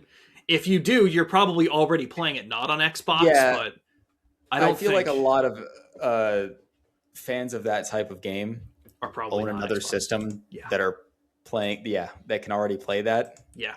It feels like every game like that comes to Xbox late. So if that's the kind of thing you're buying a console for, or if that's the kind of game you're playing, you're not buying a console for it, and you're already playing the game. So Yeah. hey, if you were waiting for it, try it out. Yeah.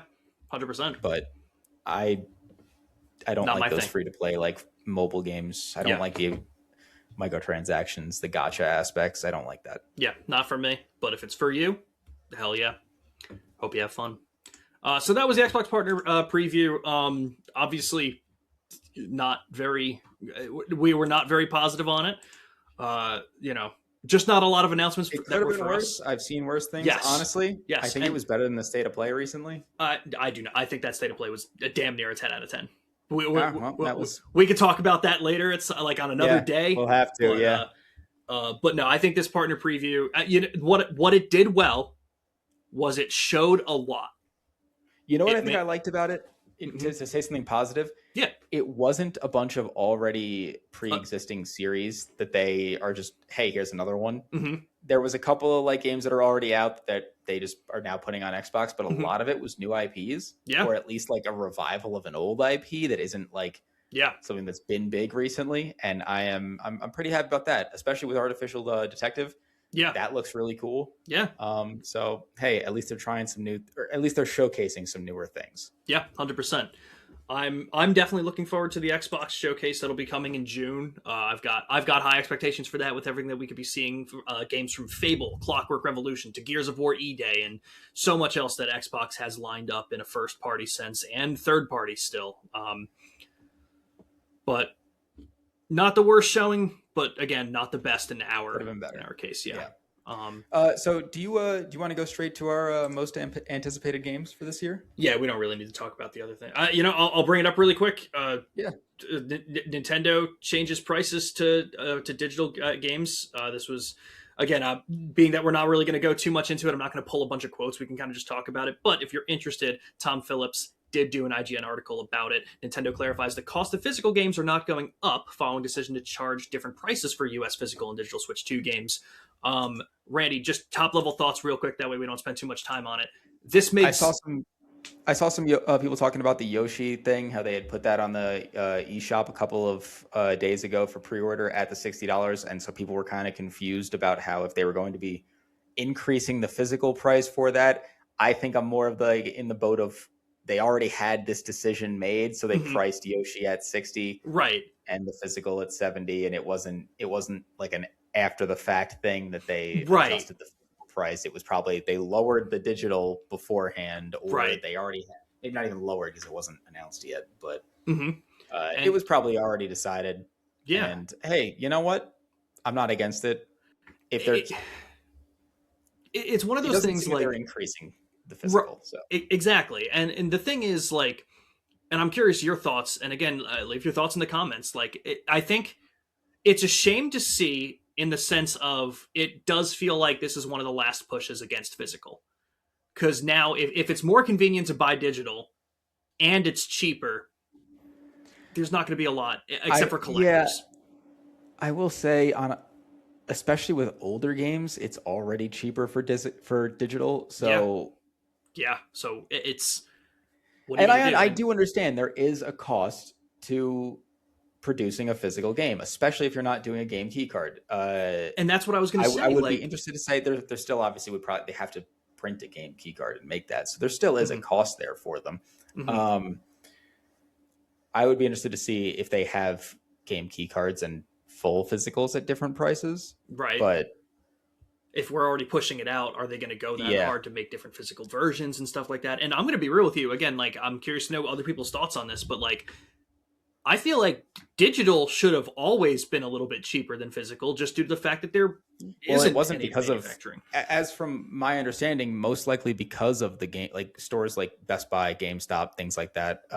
Taking At the time, yeah, it was kind of like hey, it benefits Nintendo, let's say, in this case, because they get to a little more profit off the top, and it benefits those game shops because people don't have an incentive to shop elsewhere. Right. So it was kind of like a win-win to keep it at the same price. Yep, 100%.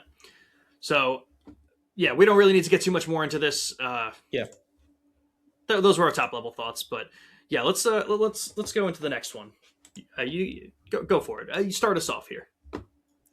Okay, we're talking about like our most anticipated games. I already mentioned Outward earlier in this podcast, so obviously I'm very hyped for Outward 2.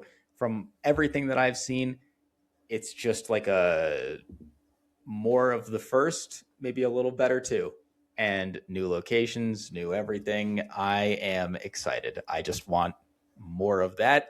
I would like a better character creator, which it already looks like there is because the character models were pretty hideous. You never really saw them once you're wearing armor anyway, so it didn't become too much of a problem, but they were like Oblivion level bad of like, these people look terrible. Beyond that, I'm excited for Forza Horizon 6. I am not a massive racing game fan, but I was running through my like list of games that I'm excited for this year, and I was seeing Forza Horizon, and I was like, damn, I actually do want to play that. It's every time they come out, I play them, and every time I have a good time. I think the most recent one was still probably the bottom of the list. Maybe Forza 4 was worse for me. But Interesting. Okay. Even at its worst, or Forza Horizon 4, even at its worst, it's still a damn good time. I always have fun playing that with my friends. The soundtracks make it. It's just a good time, especially if you like racing games. If you like racing sim games, it's probably not your thing. It's a little more arcadey than that, but it's not quite Mario Kart, but it's a great time. Hell yeah. Beyond that, the Duskbloods, if it comes out this year, I am very intrigued. I like Dark Souls. I like Elden Ring. I like Bloodborne. I want to see where they're going with this. I'm putting it on my most anticipated because I don't think FromSoft has ever made a game I thought, wow, this is bad.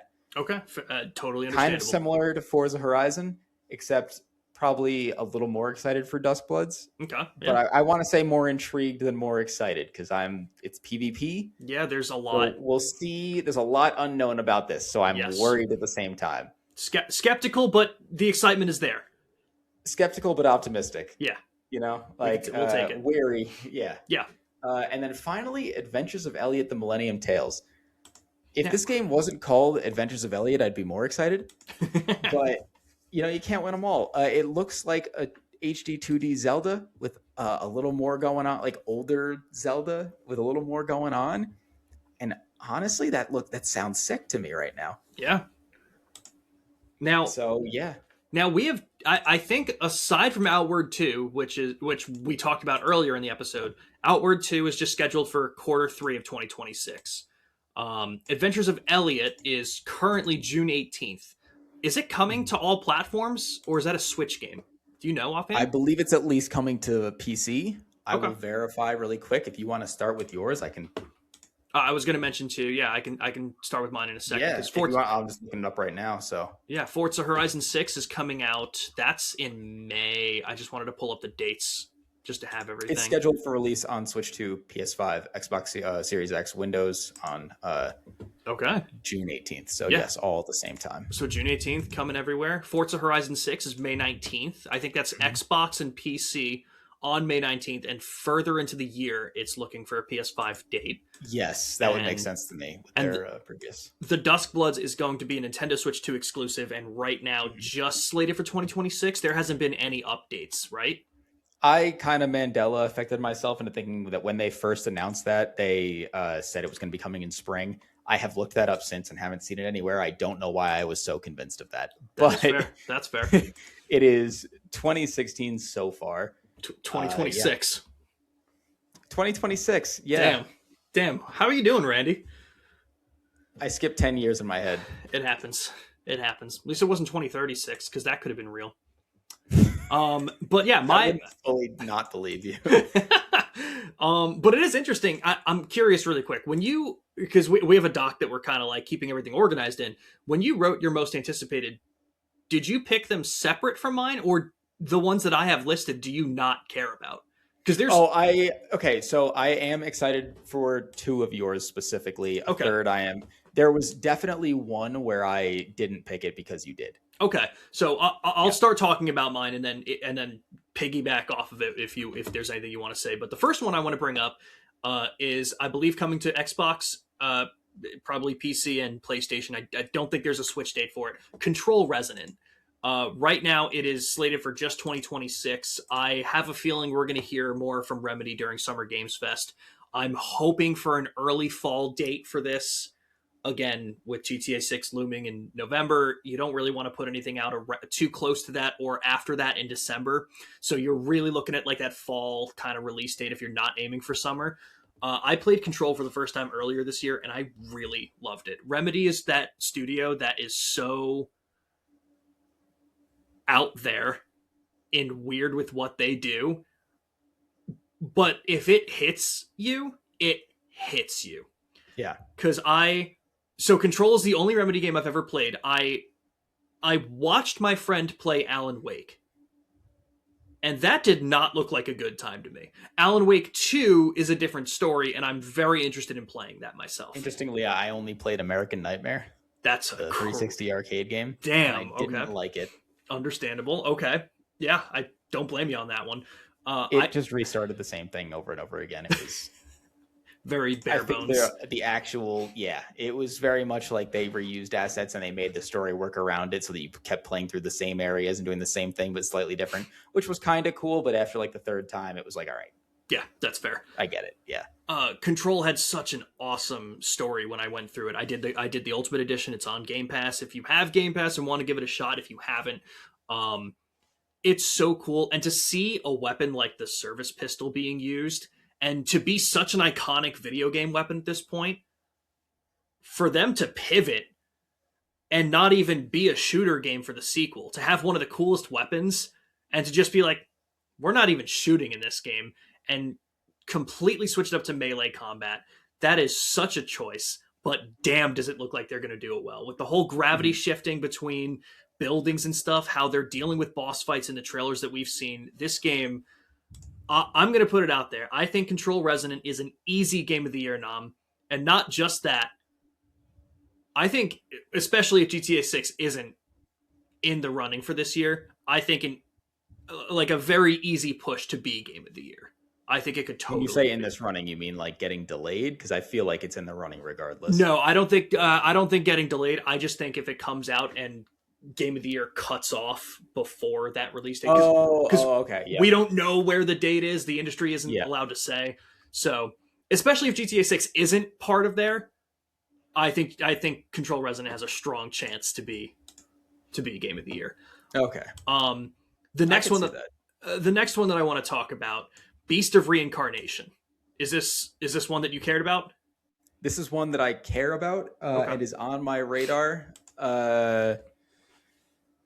I wouldn't say I'm like, I can't wait, I'm counting days. Okay. But I would say I am positively intrigued. Like I'm waiting for it. I'll probably get it when it comes out. And I want to see a little more, but as it's coming from Game Freak, I want to see what they can do when Nintendo isn't involved. I was just going to bring this up. So it's coming out August 4th, 2026. Again, I'm an Xbox guy. I have PlayStation, I have PC, I have Switch, I have it all, but I do play on Xbox a lot. It's coming to Game Pass for those of you who haven't. Interesting. And, you know, obviously we're not going to talk about this probably too much today. We might get into some of it.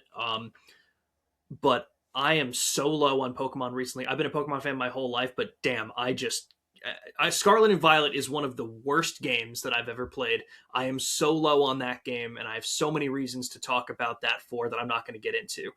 I want Beast of Reincarnation to be one of the best games being talked about when it comes out, because I just want the conversation around Game Freak to be positive, because I want people to realize it's probably not Game Freak and it's more Nintendo or the Pokemon Company not giving them sufficient time or funds to do what they should be able to in 2025. I'm a little iffy on that just because Game Freak, Nintendo, and the trading card company whose name I'm forgetting right now all are equal parts of the Pokemon Company. So the Pokemon Company can't really then say, hey, you do this. I guess if Nintendo and the trading card company both had their own ideas of what Game Freak should be doing, then they probably could, but I don't see the trading card company getting too involved in that aspect, and Nintendo can't just make that decision on their own. So, well, I'll tell you something. It doesn't matter how. Yeah, they've sucked for a while now. I agree with that part. Absolutely. So, and I like Beast of Reincarnation gives me such Nier vibes. Like the music and how the game was presenting was giving me such Nier vibes in that, and I love that franchise. Mm-hmm. And I am a big I like action games a lot, and you've brought up FromSoft before, and you know I definitely want to do a future episode talk about gaming sins, and what I mean by that is like franchises we haven't touched on that's unbelievable that we've never played. Gaming franchises are games that we haven't liked that feels wrong. But I'll let you know mine right off the bat. I have never cared about FromSoft. I have tried Elden Ring so many times, and it is not a difficulty thing because I'm flying through that game. I don't care for it. I haven't beaten it yet. It's not for everybody. So it's one of those games like any game. Right, exactly. And it's one of those games like I'm definitely going to beat it at some point, but because I'm also the kind of person that doesn't want to form my final opinion really until I finish it because it can change a lot. Something can change halfway through the game that'll be like, it clicks now, whatever the case is. But I have not, and to be fair, the only FromSoft games that I've played have been Elden Ring and a little bit of Sekiro. So that's my only experience. I've never touched Dark Souls. I haven't touched Bloodborne, but FromSoft has not been my cup of tea. But Lies of P is one of my favorite games I've ever played. That feels so good. The parries are so crisp. And the only other game that I felt that way about, Stellar Blade. I am such a big fan of Stellar Blade's combat. The problem is you can't talk about Stellar Blade because you'll never beat the allegations, and it never goes past that. What do you actually like Stellar Blade? Listen, like Stellar Blade is such a great game for its combat. I think the story is really what tears it down a little bit and brings it down from. Because again, another game that gives me Nier vibes. I think the music is ripped straight from that. But I love the parries and the perfect dodges and everything that goes into combat in that game. I love the enemy designs and the world design, but again, you can't talk about it too much because you can't beat the allegations. But I think the combat of this game, Beast of Reincarnation, was giving me those parry vibes of these kinds of games. And if they can nail all these parts of it, and especially with what we saw in one of the latest trailers, kind of almost like the Final Fantasy VII Remake and Rebirth kind of combat where you click a button, it slows time down for you to pick a move. And I'm like, that's my favorite combat system of any video game. If they're trying to incorporate that in addition to the parries and everything else they're doing, this is just kind of like everything that I want in a video game being presented to me. And if they can nail it, this is probably going to be one of my favorite games of all time. Yeah, and I could see it happening. This does look good. Yeah, so coming out August 4th, they had time to work on it, and here's a quick question, because I think everyone was kind of shocked that Winds and Waves wasn't 2026. Do you believe that them working on Beast of Reincarnation has anything to do with the fact that the Pokemon game isn't this year? Because I don't. I think I Nintendo don't think has. it's entirely off the table, but I think Okay. with it being Nintendo's like one of their biggest IPs Mhm. and definitely Game Freak's like biggest IP, I think it's one of those. It's probably more they devoted certain people to each game from the jump. Yeah.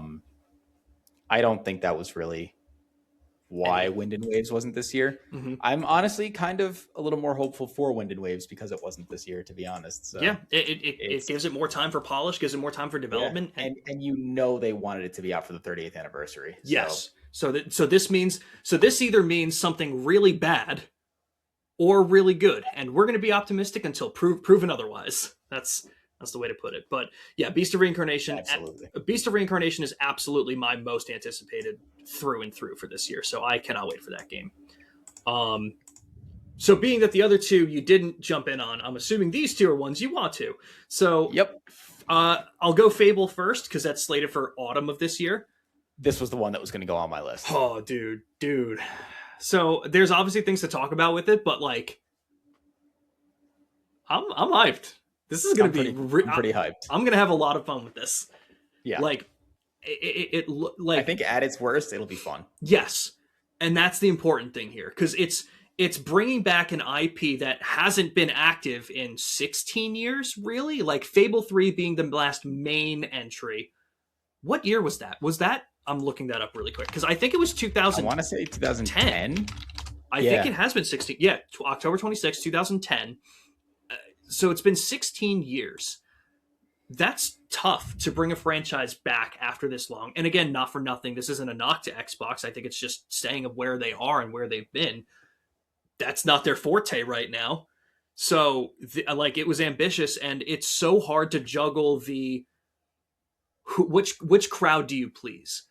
Because it's hard to cater to the old school crowd for wanting certain things while trying to make it more modern. Because I hear people complaining like, oh, it looks too realistic. I don't like the graphics. But, if you went towards the cartoony stuff that they used to do, you'd have the modern crowd screaming, wow, this looks like shit. Like, no matter what, they're going to be up against a crowd that's going to be mad at them. So I think this is a bold way to do it, and I think it looks good. I remember speaking to you about this after we saw it at the partner direct back in last month, whenever it was. It was earlier this year when we got the little bit of a deep play. Yeah. The morality system not changing the look of your character. Yeah. I think I'm on that the fence about it. okay. But Yeah, that I think that was something that both of us brought up. That's like, oh, that's not here anymore. Without the cartoony look, maybe it was a little bit more difficult to do. I don't know the real reason for them dropping it, but I think the combat looks really cool. I think I remember them saying that the real reason they dropped it was because they added the morality system for different towns and areas of the game. It wouldn't make sense for For you to one look of one them way. to change your appearance and then walk into another area and suddenly, hey, maybe make some decisions there that are the opposite of what your appearance is, but like, Okay, that makes sense. or they have Yeah. no preconceived notions of you and you come in looking like Satan, and that doesn't make any sense. True. So Do they treat you then based off your appearance, how you should be, or do they let you make your own decisions here?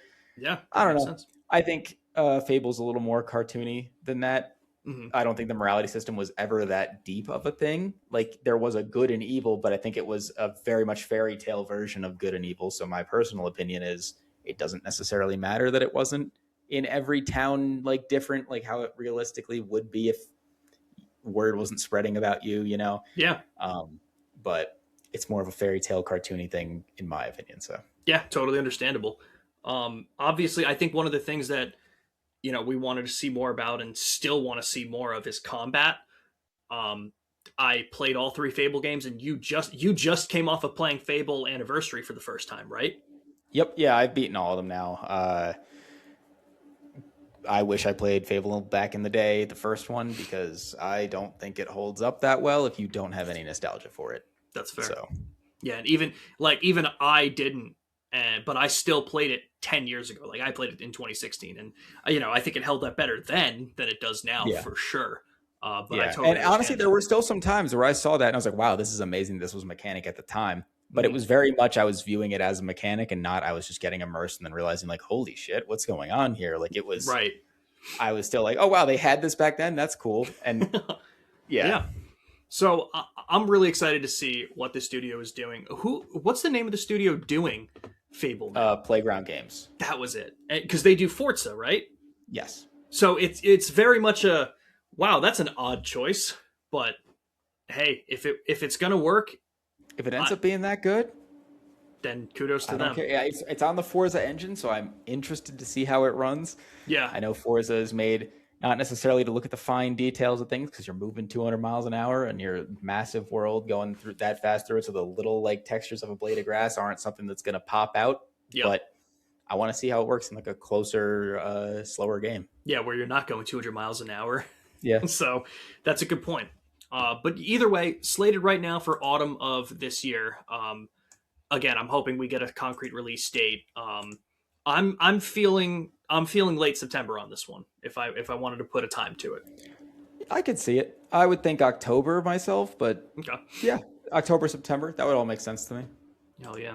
And then the last one that I have is an obvious one that we were both going to talk about. It's the obvious elephant in the room, but GTA 6, like Yeah. Okay, you know what? Like give me, cuz man, there are some people who are really hyped for this game, Randy. If you had to do Absolutely. like 1 to 10 on a scale of 1 to 10, How where hyped is am your I? yeah. Cuz like mine it like I'm going with a 7. dude, I was going to say 7. I genuinely, I am so much like, wow, Rockstar hasn't really put out a bad single play experience Yeah. as long as I can remember. Red Dead 2 is one of my favorite games the past 10 years. GTA 5 had a great story to play through. I am more interested in the Red Dead universe than in Grand Theft Auto. Understandable. I know I'll have some fun with my friends. I know that I'll play through that game one time and be like amazed at some of the things in it. Mm-hmm. And I can't see myself replaying it. I don't think I've replayed a GTA game. Okay. So, or at least the single player. Now which GTA now, games as for the online, Okay. I've played 4, 5. I have done most of San Andreas. Okay. And then a little bit of Vice City, but not much. Okay. Yeah, mine is less than yours. I've played 4 and 5. I have not delved into any of the original of 3 Vice City or San Andreas, but I have the definitive edition and will go through them at some point. But I have, on the other hand, have replayed 4 and 5 like 4 or 5 times each. Like I love the single player games. I never did GTA Online much for 4. 5 was definitely the one that I jumped into way more. Yeah. So 4 that's was fair. awesome. Yeah. So at the time, I don't think it holds up. There's not really anything to do online other than mess around with your friends. And like, right. That was all I needed when I was a kid. But now there's so much more that I was like, if I had been exposed to that when I was a kid, absolutely, I would have needed it. Yeah, 100%. So GTA 6, again, we could do a whole episode on this game. So we're not going to delve into too much. We'll definitely be doing it in the future. We'll definitely be talking about it more. Yeah. Yeah. But just top level, like what, you know what? Here's the question I'll ask. Online or single player? What are you more hyped for? I think it's an easy answer. But online. Yeah. Okay. The single player, I am excited to go through one time, but I think for long term, me playing that game, it's online. My answer is actually the opposite. Like, and the only reason being, I have a feeling I know what I'm getting out of online. You know, I think they have such a blueprint with what they did with GTA 5. They're definitely going to expand on it in massive ways, but they've been expanding GTA 5's online in ways that I don't even know about still. So it's like, I'm where I'm at for GTA 6 is I'm excited for the online. I don't even need to know more about it. I know I'm going to jump in and have fun. I can't imagine what they're doing with this single player campaign. And not for nothing, like, again, like rumors running rampant for this game all over the place. I don't have any articles pulled up. I heard rumors that maybe they're even trying to implement multiplayer, like a co-op story mode, which I don't know how that would work. There's like, but again, with the budget of $2 billion fucking dollars, you could. Why not? Like, I don't know. Like, I'm very interested to get any kinds of details about this game when marketing is supposedly going to be starting to run over the summer and just hear any details of what this game is going to be. Yeah. Is there anything you really wanted to jump into with GTA 6? Because again, we could talk about it a lot. I don't think so, just because it's all speculation. And it's like we've Yeah, seen what they can do with GTA 5, and it's probably going to be more than that. yeah, But we've seen Red Dead 2, but they've just given us like glimpses of the world and stuff like that. So it's not yeah, really been, I don't have anything with the story to speculate. I don't have online things, maybe more heists. That's about yeah, all we can say at this point. Like, what else? yeah. What else could I you think we'll just ask have to for? cross those bridges when we come to them. Yeah, I definitely an episode I want to do in the future is hopes and expectations for GTA 6. Whether we do it at a point where we start to get information and then we can talk about it, or if we want to do it before so we can look back at it as a retrospective, whatever the case is. But we'll delve more into that because we're both super hyped for it. I don't think we're definitely not on the level as a lot of other people. I don't think like there are people who are like, this is the only game I care about. I cannot. I know like, one of my coworkers said he's taking off a week from the release date of that game. Yeah, insane. I'm not at that level, Yeah, but no. I am looking forward to it. Yeah, 100%.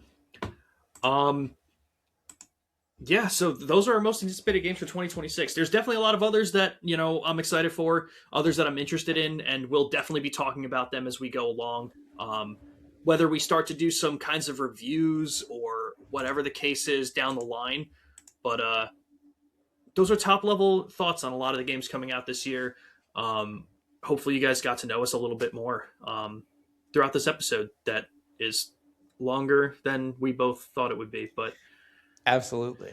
But you know what? Again, I don't know how you feel about it, but every podcast I've ever listened to, I've never been upset with more content. It's always like, Hey, you know what? No. If I like hearing people talk, I don't care how long they talk for, especially if it's about things that I like. So to close us out, we're going to do our top 5 favorite franchises.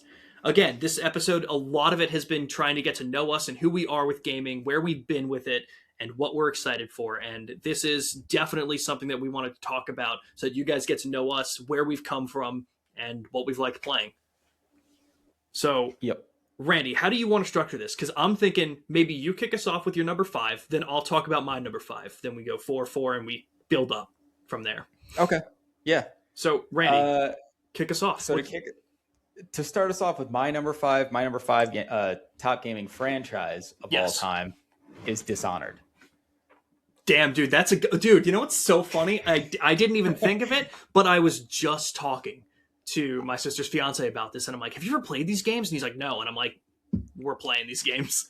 I was telling him before we started recording, starting a little like hey, like this is what we're gonna do kind of thing. I was like, there might be 3 games on my list that I could see you also taking. This was one of them. Okay. Yeah. Dishonored. Yeah. I mean, both the games in the franchise. I felt weird putting it as a franchise because there's 2, but like I think some of the DLCs are so good that it was just 3. I'll put 3 because I'm doing 3 air quotes because of that. There you go. Yeah, that's good. Yeah. Yeah. It's such a good franchise. I mean, the stealth, I think my only complaint, if I had to give one, and the reason that it's not higher, is that you don't really have a choice if you want to do like the good or bad ending of how you play the game. The bad ending is you are going to be like violent and killing everybody. The good ending is you will play the game as a stealth character, and not kill as many people as possible. I think that's the only thing holding it back from being higher for me. If there was more like decision making that wasn't affecting how you approach the game, I wouldn't feel shoehorned into one or the other. But other than that, the story's cool. The gameplay is fun as hell. Either way you decide to do it. Corvo Attano is the best name of a protagonist in any video game. It's so good. It's so awesome. It's Dishonored. Yeah. So between Dishonored, Dishonored 2, and Death of the Outsider, I have done multiple playthroughs of all of them and gotten all of the achievements in every one of them. How do you play that game? Do you kill? Do you mostly do stealthy? No, I go for there we go. I mostly do stealth. Yeah, I do the good endings. I have tried to do like no kill playthroughs. I haven't gotten them. I'm not that crazy about like achievements and stuff. So it was like I'd get to a point where I'm like, I can't do it. I'll just kill them, whatever. Yep. I just do it for fun. So yeah, I'm a massive achievement hunter and completionist. So that that's one thing that I think is going to be really cool about doing reviews of games in the future. Like, because I think the way you play a game can very much change your perspective on it. And again, not to go off track here, but Final Fantasy VII Rebirth, I think, is a perfect example because people who played that game to just beat it really enjoyed it. I think a lot of completionists were like, wow, that was way too long. But just different aspects for different games. And I think that'll be very interesting to talk about in the future. Yeah. Was that game on your list? If it was, you can like. No, it actually wasn't. Okay. But what was your number 5 then? It's actually really funny that you brought up Dishonored because I have other stealth games to talk about, but Dishonored should have been one of them. My number 5 is Halo. Do you have Halo on your list at all? That's my number, I believe, 4. Okay. All right. So that's my number 4. All right. So we'll just cover both at once. Yeah, we'll double it up. Halo. There are several games that got me into like Xbox and everything, like moving off the PS2 and the Wii, kind of like when I was in 7th grade, moving into a more mature like gaming audience kind of thing.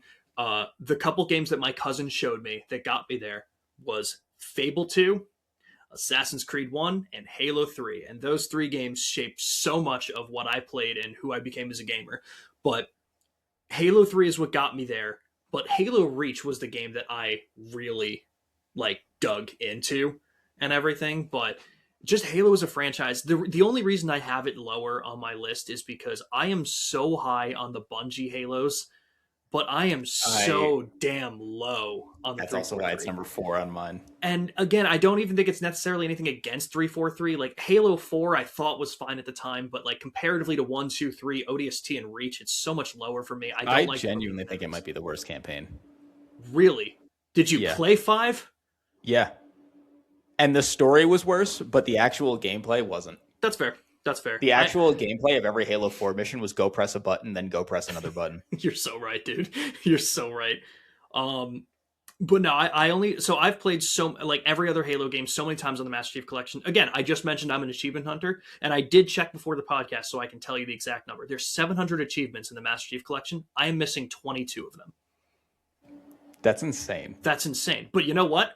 I'm never gonna get it because it's like a lot of them are multiplayer, and I don't do a lot of multiplayer. But like I'm not gonna bash my head against the wall to get them because the other ones I'm missing are beating Halos 1, 2, and 4 Lasso. I've done 3 ODST and Reach, and relatively easily at that. Like they were really fun. I think I've done 1, and I think out of those ones, I think only 1 I've done Lasso. I couldn't do 2. I think we tried 2. We definitely tried 2. That's insane. Yeah. 1 is insane.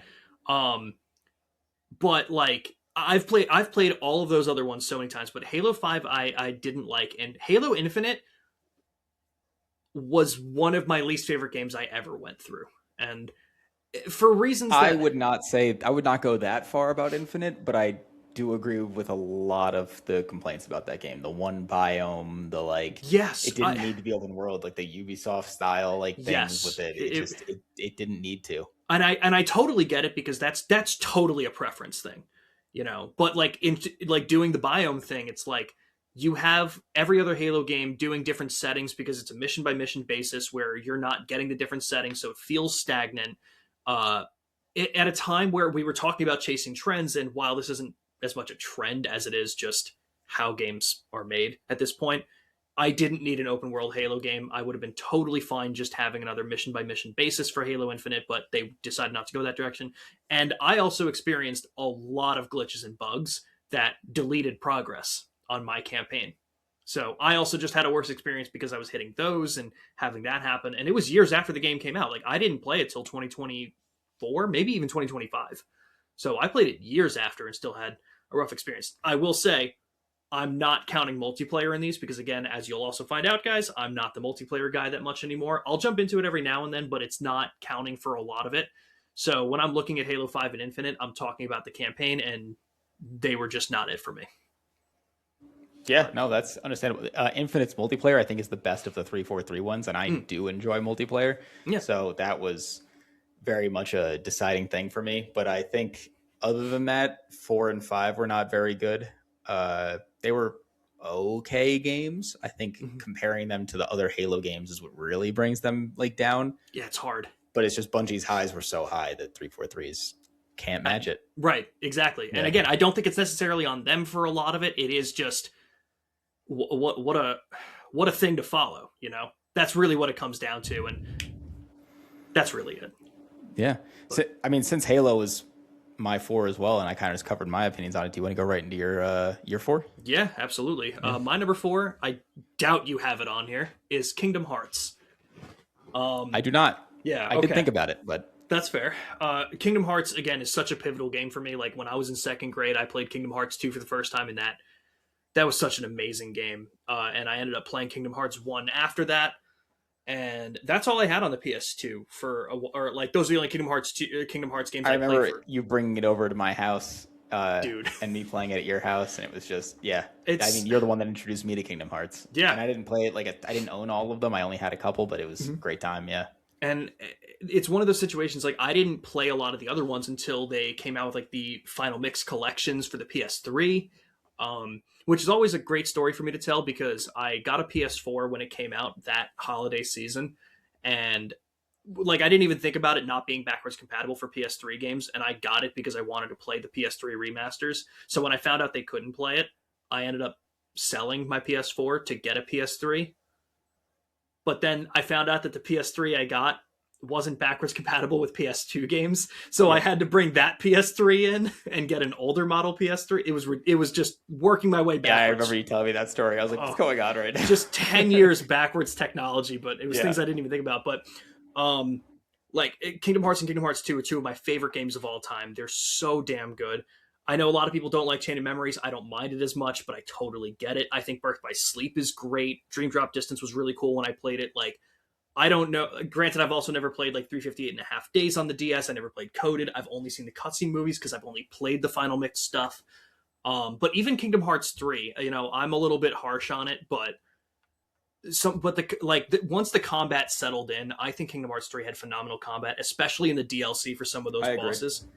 I just think that some of the bosses should have been a little more Disney rather than being the Kingdom Hearts stuff. Yeah, that's totally fair. They really kind of, and that's my biggest criticism of 3. I think that was on Disney, though. I think Disney had a thing about that at the time. I don't think that was on Square Enix. That's totally fair. And the Kingdom Hearts 3 was such a weird situation because, like you said, a lot of them weren't Disney bosses, and total lack of Final Fantasy characters. Granted, they were also finishing this massive arc, so I understand in that sense, but so that's a hope for Kingdom Hearts 4 that we get to see a lot more Final Fantasy characters, that we have returned to a lot of Disney stuff and see where that goes. But Kingdom Hearts, definitely my number 4. Yeah, absolutely. I can see that. I guess we'll go right into my number 3 then. Let me hear it. Metro. Okay. Metro is... Randy, we were supposed to play the rest of them. What the fuck happened? I know. I moved across the country. Yeah, that's so what true. Happened. Metro is amazing. I don't know how else to say it. They have 3 main games, and then they have like a VR thing they put out recently that I heard is not very good, but I don't own VR, so I can't try that. Okay. But of all like the actual like main series games, they're all amazing. I don't know. I that's the only game where I played. So I originally had the first one like when it came out. I borrowed it from a friend, and then he wanted it back, and I didn't get a chance to finish it, so I was pretty annoyed. But whatever, it was his game. And then I got it when it came out as like the Metro Redux series, like the remasters of the 1 and 2.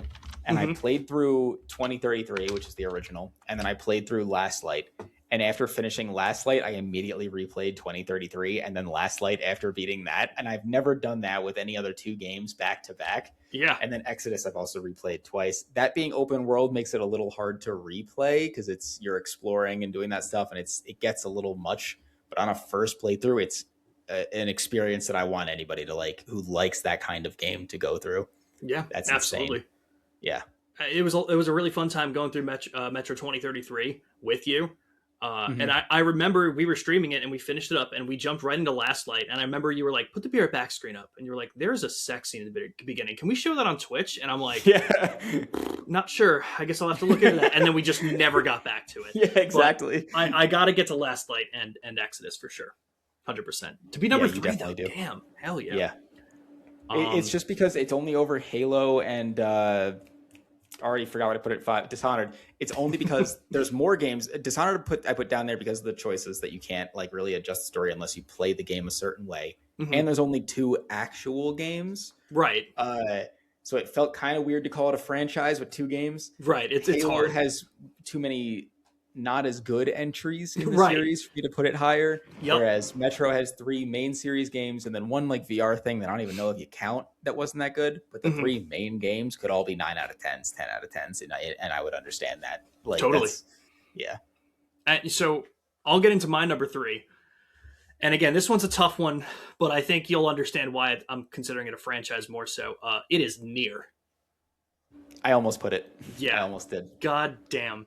Again, another series that you introduced me to, because you told me, dude, you got to play Nier Replicant, and it was coming right off of you telling me to play Yakuza Like a Dragon. So I was like, yeah, I'm going to trust you on this one, bud. Yeah, he was right last time. Yeah, so I picked up Nier Replicant, and I fell in love with this game so damn fast. There are so many games that you can talk about, like having the sauce, having the vibes, and just putting you in that world. I feel like Bloodborne is one that people will talk to and talk about and just say, you start that game up and you are immersed in this world, the vibes of everything, and Nier is that to a T. The music will suck you in. I mean, the story, the story, dude. The story is just I know it wasn't, apparently Replicant wasn't that great in the original, but even like now, I think people still think it's not the best, but it's still good. It's fun. Yeah, like it might not be the most insane action combat I've ever experienced, but like damn competent. It's fun, you know, and that's the way I'd put it. Like if you're looking for like some insane action game, I don't think Nier is what you're looking for, but it's not like Devil May Cry or something like that. Right. But if you're looking for a narrative that's just told in the best way possible, that's what Yoko Taro does. It still has good combat. Yeah. And that's what, like, between Nier Replicant and Nier Automata, like, I'm going to talk about my other 2 series, obviously, on here, but I don't think you're getting better told narratives than how Yoko Taro is doing it. No. Yeah. And I don't think either 2 of the games that I have left have better narratives. It's just insane how he does it. And like it was a situation where my friend was playing through Nier Replicant sometime last year, and he asked me a question, and I was like, I don't know the answer to that. I'm gonna look it up. And I looked it up, and in the answer I didn't understand it, and I was like, I must have missed something. Let me see if I can find a video that explains it. And I found an 8.5-hour YouTube video that explained the entire Nier timeline from Drakengard 3 all the way through everything else. And it was some of the most fucked up things that I've ever seen in a narrative. And just the way it was told was so impressive. And I'm definitely on the side of things. I would love to play Drakengard 3. I don't think I'd care if I ever played Drakengard 1, but Drakengard 3's combat, antagonists, and everything about it look insane. It's a far cry to ask for this to come to any console, because unfortunately it is locked to the PS3, and the PS3 is the hardest console to emulate. I don't think we have a prayer of getting it off of there, but damn, that would probably be the game I'd want to see most on a different console. So when I talk about Nier, I'm also kind of talking about Drakengard's 1 and 3, because 2 wasn't Yoko Taro, so we don't talk about 2.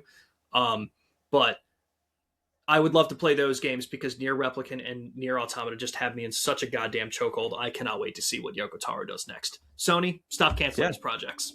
Well, he did like those card games, but I mean, true. Yeah. True. So what's your number 2 then? My number 2 is Pokemon. Okay. Yep. I think even with all of their like recent stuff, especially Scarlet and Violet, especially Legend ZA, which I don't think was the worst game. It's definitely better than Scarlet and Violet. Mm-hmm. The nostalgia that I have for that series, the amount of amazing games they put out back to back, the amount of times I've replayed those games are probably more than any other series. It's just something that holds a spot in my heart that always will. And I mean, I don't really need to even say much about it. It's Pokemon. If you grew up with it, you grew up with it. You know what I'm talking about. It's one of those things that, like, as low as Scarlet and Violet is, the amount of, you have to remember the amount of good games they put out back to back and good spin-offs. I was going to say, like, you're talking about the mainline games. Ranger. Yeah, I'm just talking about the mainline games. But you Stadium, Snap. Even now, Pokopia was really good. Pokopia? I mean, I'll shout to the sky about Coliseum and XD. I get it, but I'll shout to the sky for those games. It's the amount of good games that franchise has. Yeah. It's insane. And even like Scarlet and Violet, while I don't think they're good games, while I think they were technically terrible games, like the frame rate, the way they ran and everything, awful. There's still some fun there. I've played worse. And Yeah, and if you're looking at Scarlet and Violet as like the worst of the worst of Pokemon, because I would. I don't think there's a worse Pokemon game than what Scarlet and Violet did. That's I a agree. that's a pretty okay lowest bar. You know what I mean? If that's the worst of the worst for a series with such high highs, pretty damn good. Yeah. I did not have Pokemon on my list though. Interesting. So and so you only have your number one left, and there's not a shot in hell either of these two are there. I know that you didn't pick my number one because I know you haven't played it. Ooh, I'm interested. Okay. Um, my number two, Yakuza. Goddamn, dude. I understand that you would pick that. Oh my god. Like I was jumping back and forth between I was jumping back and forth between my number two spot and my number one spot for these two because Yakuza has so many more games in the franchise. So a very similar way of like talking about Halo, where it's like I think I like some of these games more, but there's more bad ones than my number one, so I can't put it there. But Like a Yeah. Dragon and Yakuza Zero and Infinite Wealth are three of the best stories in gaming, period. Like, listen, I'm a big JRPG guy, as you will probably tell by the end of this franchise list. But, and I'm going to put it this way too. I played through The Last of Us. Randy, have you ever played The Last of Us? A bit of it, yeah. I Okay. haven't finished it though. Now I played this in like fall of 22, so I was way late to it because I had a PS3 playing PS2 games, so I couldn't play a lot of the PlayStation IP that was coming out at that time. So I got to play The Last of Us, and it was one of those situations where this game was built up to be the god of video games. This was the best told story in all of video games, and I played it, and I was like, "Listen, it's not lost on me, but is this really the best?" I just played Yakuza That's Like a kind of my Dragon, thoughts too. Yeah. and expectations can do a lot. So that's why, like, I don't want to get too harsh on The Last of Us because it was really damn good, but I think expectations did a lot. So when I played Yakuza Like a Dragon and I didn't know what to expect, through the moon, this blew me away. Um, but like I said, Like a Dragon is like that. Infinite Wealth was like that. Zero was like that. I love Kiwami. I love two. One was fine. Three was okay. Four, five, like so many games in this franchise. Not to count the spin-offs. But if you're looking for fantastic stories, again, very narrative-driven games with really cool turn-based combat, play Like a Dragon. Play Infinite Wealth. If you're looking for beat 'em up style and you're looking for one of the most stoic, cool characters with Kiryu, play any of the beat 'em ups, but do yourself a favor and at least start with Zero or Like a Dragon because either of those games are the right starting points, and they are both stories that will tear you apart. They are just so damn good. But again, a lot like Trails, like we were talking about 2 hours ago. Uh, it's a lot like One Piece. They're all like 40 to 60 hour games, and you gotta play most of them in a sequential order. So it's hard to get there. That's why I haven't. That's totally understandable. It was so funny too, because like with both Nier and Yakuza, with the games that you told me to play, I remember Yakuza Like a Dragon. I finished it, and I texted you, and I was like, "Dude, what'd you think of the ending?" And you're like, "Oh, I didn't finish it." And I'm like, "What the fuck?" Well, with Nier, I thought I did originally, and I was Right. like, yeah, that was pretty good. Well, that was because that was Automata, and then Replicant I was still playing through, and then I learned after that there was more endings, and I had to go back to it and finish them. Yep, that's so funny. But yeah, Yakuza with my number two for sure. So let me hear your number one. What have I not played? Kingdom Come. Oh, damn! Your number Yep. one wouldn't have guessed that. Okay. It's the thing is, Mm-hmm. I struggle to find it is only 2 games, Okay. and you know what my biggest flaw with this game is, with both of these games, Let the me hear it. DLCs aren't good enough. They're fine. Interesting. Okay. The extra stuff they added on top, I wish there was more. My biggest problem that I could find with this franchise Is that that there you isn't just more wanted of it. more? Yeah, that's a yeah, yeah. All right, that's a I was pretty good like, problem. at that point, I can't put it any like lower. I just found the series end of 2024, and I played through it, and I immediately started a hardcore playthrough. And before I finished the hardcore, 2 came out, and it blew me away. It was everything you want in a sequel and more. It was perfect. Hell yeah. It was it. I don't.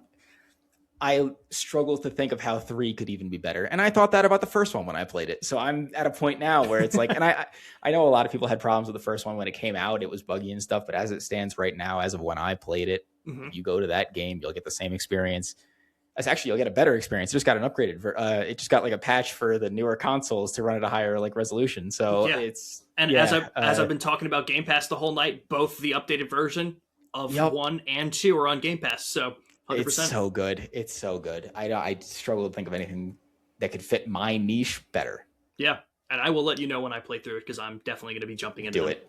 100%. Yeah. And I'll get into my number one. I don't want to say by a landslide because Yakuza was close, but it really is by a landslide. It's Persona.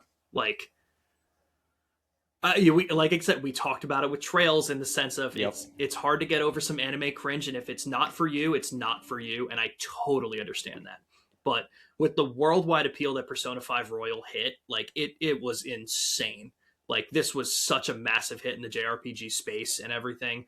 This game didn't just reinvigorate my love for JRPGs and turn-based gaming in general. It just reinvigorated my love for gaming and wanting to get into new games and seeing what they could do. I didn't realize that games could tell this kind of a story until I played this game. It is just so unreal. The voice, like, this was one of the situations where I looked at it and I'm like, people really don't like English voice acting for this kind of stuff because this is some of the best voice acting. It's like, Billy Kemitz, his just like all of the main cast is just so. I brought up Billy Kemitz as just he has my favorite performance in the game. I'm not going to bring up character names, just any kind of spoilers I'm going to be avoiding, but it is just so damn good. The art style is so unique and different, and it's like the UI is one of the most interesting parts of this game, and it's so damn cool. Like you can get lost in every mechanic for 40 hours. Like my first playthrough of this game was 120 hours.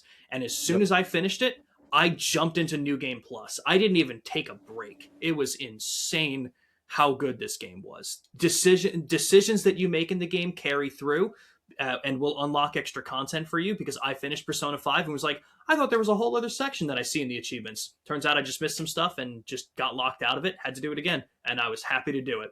Fucking went through it. So good. Persona 4 Golden, I like more than Persona 5 Royal. I cannot wait to see where they take Persona 4 Revival. I'm obviously skeptical to the right amount, but I have optimism that Atlus once again doesn't hit because Persona 3 Reload did such a good job with it. And so many other Atlus games that I played, like Metaphor Fantasia was so phenomenal with, again, their UI. I do like Metaphor a lot. Like, damn, like that's a good example of like what they could do when you're hitting a different kind of anime cringe. If you can work past certain things and not, it really depends on what you can get into. But again, if you're looking for just awesome turn-based combat with really great mechanics, I struggle to find anything better than Persona to recommend you, especially when they're bringing so many into a modern space for Persona 6 to probably be revealed. I'm thinking we're going to get a Persona 4 Revival release date in Summer Games Fest, and we're going to get a Persona 6 official reveal at the Game Awards this year. That's my hope and prediction for what we're seeing from this company. But Persona was my number one. We're definitely going to wrap this up pretty quickly here, but I'm just curious. We don't need to talk about them, but do you have any honorable mentions you wanted to go through real quick? Dragon's Dogma. That was just my honorable mention. I think they made some mistakes with that franchise, but overall the highs outweigh the lows. That's fair. I think 100%. They should. There's so much I want to say about this. I kind of want to keep it for another thing because it just feels like they made the same mistakes the second time after trying to fix them. But I don't want to get into all that right now. Totally understandable. I had two. I had three honorable mentions. I threw one on there really quick. Trails is one of them. And this was a game that like I just haven't played as much in the series. Like we said in the beginning, there's 13 games in the franchise. I've played Trails of Cold Steel and Cold Steel 2, and then I went back to Trails in the Sky and Trails in the Sky second chapter. There's still 9 games I haven't even touched. So while I can definitely say this is going to be one of my favorite franchises of all time, I didn't feel comfortable putting it there yet. And then the other two that I can just talk about, Sly and Assassin's Creed. I thought Sly was going to be on there. Yeah, it's one of those things. Again, I think the first game was great. I think the fourth game sucks. And I think the second and third games are two of the best stealth games out there, which again goes a lot with what I felt about Assassin's Creed. I don't think I'd like Assassin's Creed nearly as much if I didn't play Sly when I was younger, but I think Assassin's Creed, especially in the beginning, did a lot of things stealth-wise that I really loved, which is funny as to why Dishonored came up, and it wasn't on my list. I just forgot about it. But there are so many franchises that we can keep talking about, but I think we got to cut it here. Again, anything else that you had for closing thoughts before we end it? Really? No, that was pretty much everything. I think we went like an hour over what I thought we were going to, and I had fun doing it. So yeah, 100%. Hopefully you guys enjoy listening to all this. You know, like I said, I listen to Co-op 64 and Kind of Funny, man. If I could listen to those guys yap for 12 hours, I probably would, as long as you're into it. But yeah, we got through a lot of what we liked and a lot of our gaming franchises that we fell in love with and what we've been talking about. And we're going to be doing a lot more of that in the future. So hopefully you guys enjoyed it. We're going to be trying to shoot these every week and trying to put them up. But again, this has been the pilot episode for Stick Drift. Hell yeah. What a cool name. Hopefully we'll see you guys next week. We didn't come up with an outro. We should have thought of a line. Yeah, wow. We had this going so well. Dude, it fell apart so fast. Yeah. Can you ad-lib something? No, we'll just like whatever. We'll think of something and we'll put it like a recording of it going over this, so it'll just cut me off right here. I got a better one. Good, right? Ask me if I have a line. Yeah. Do you have a line? No.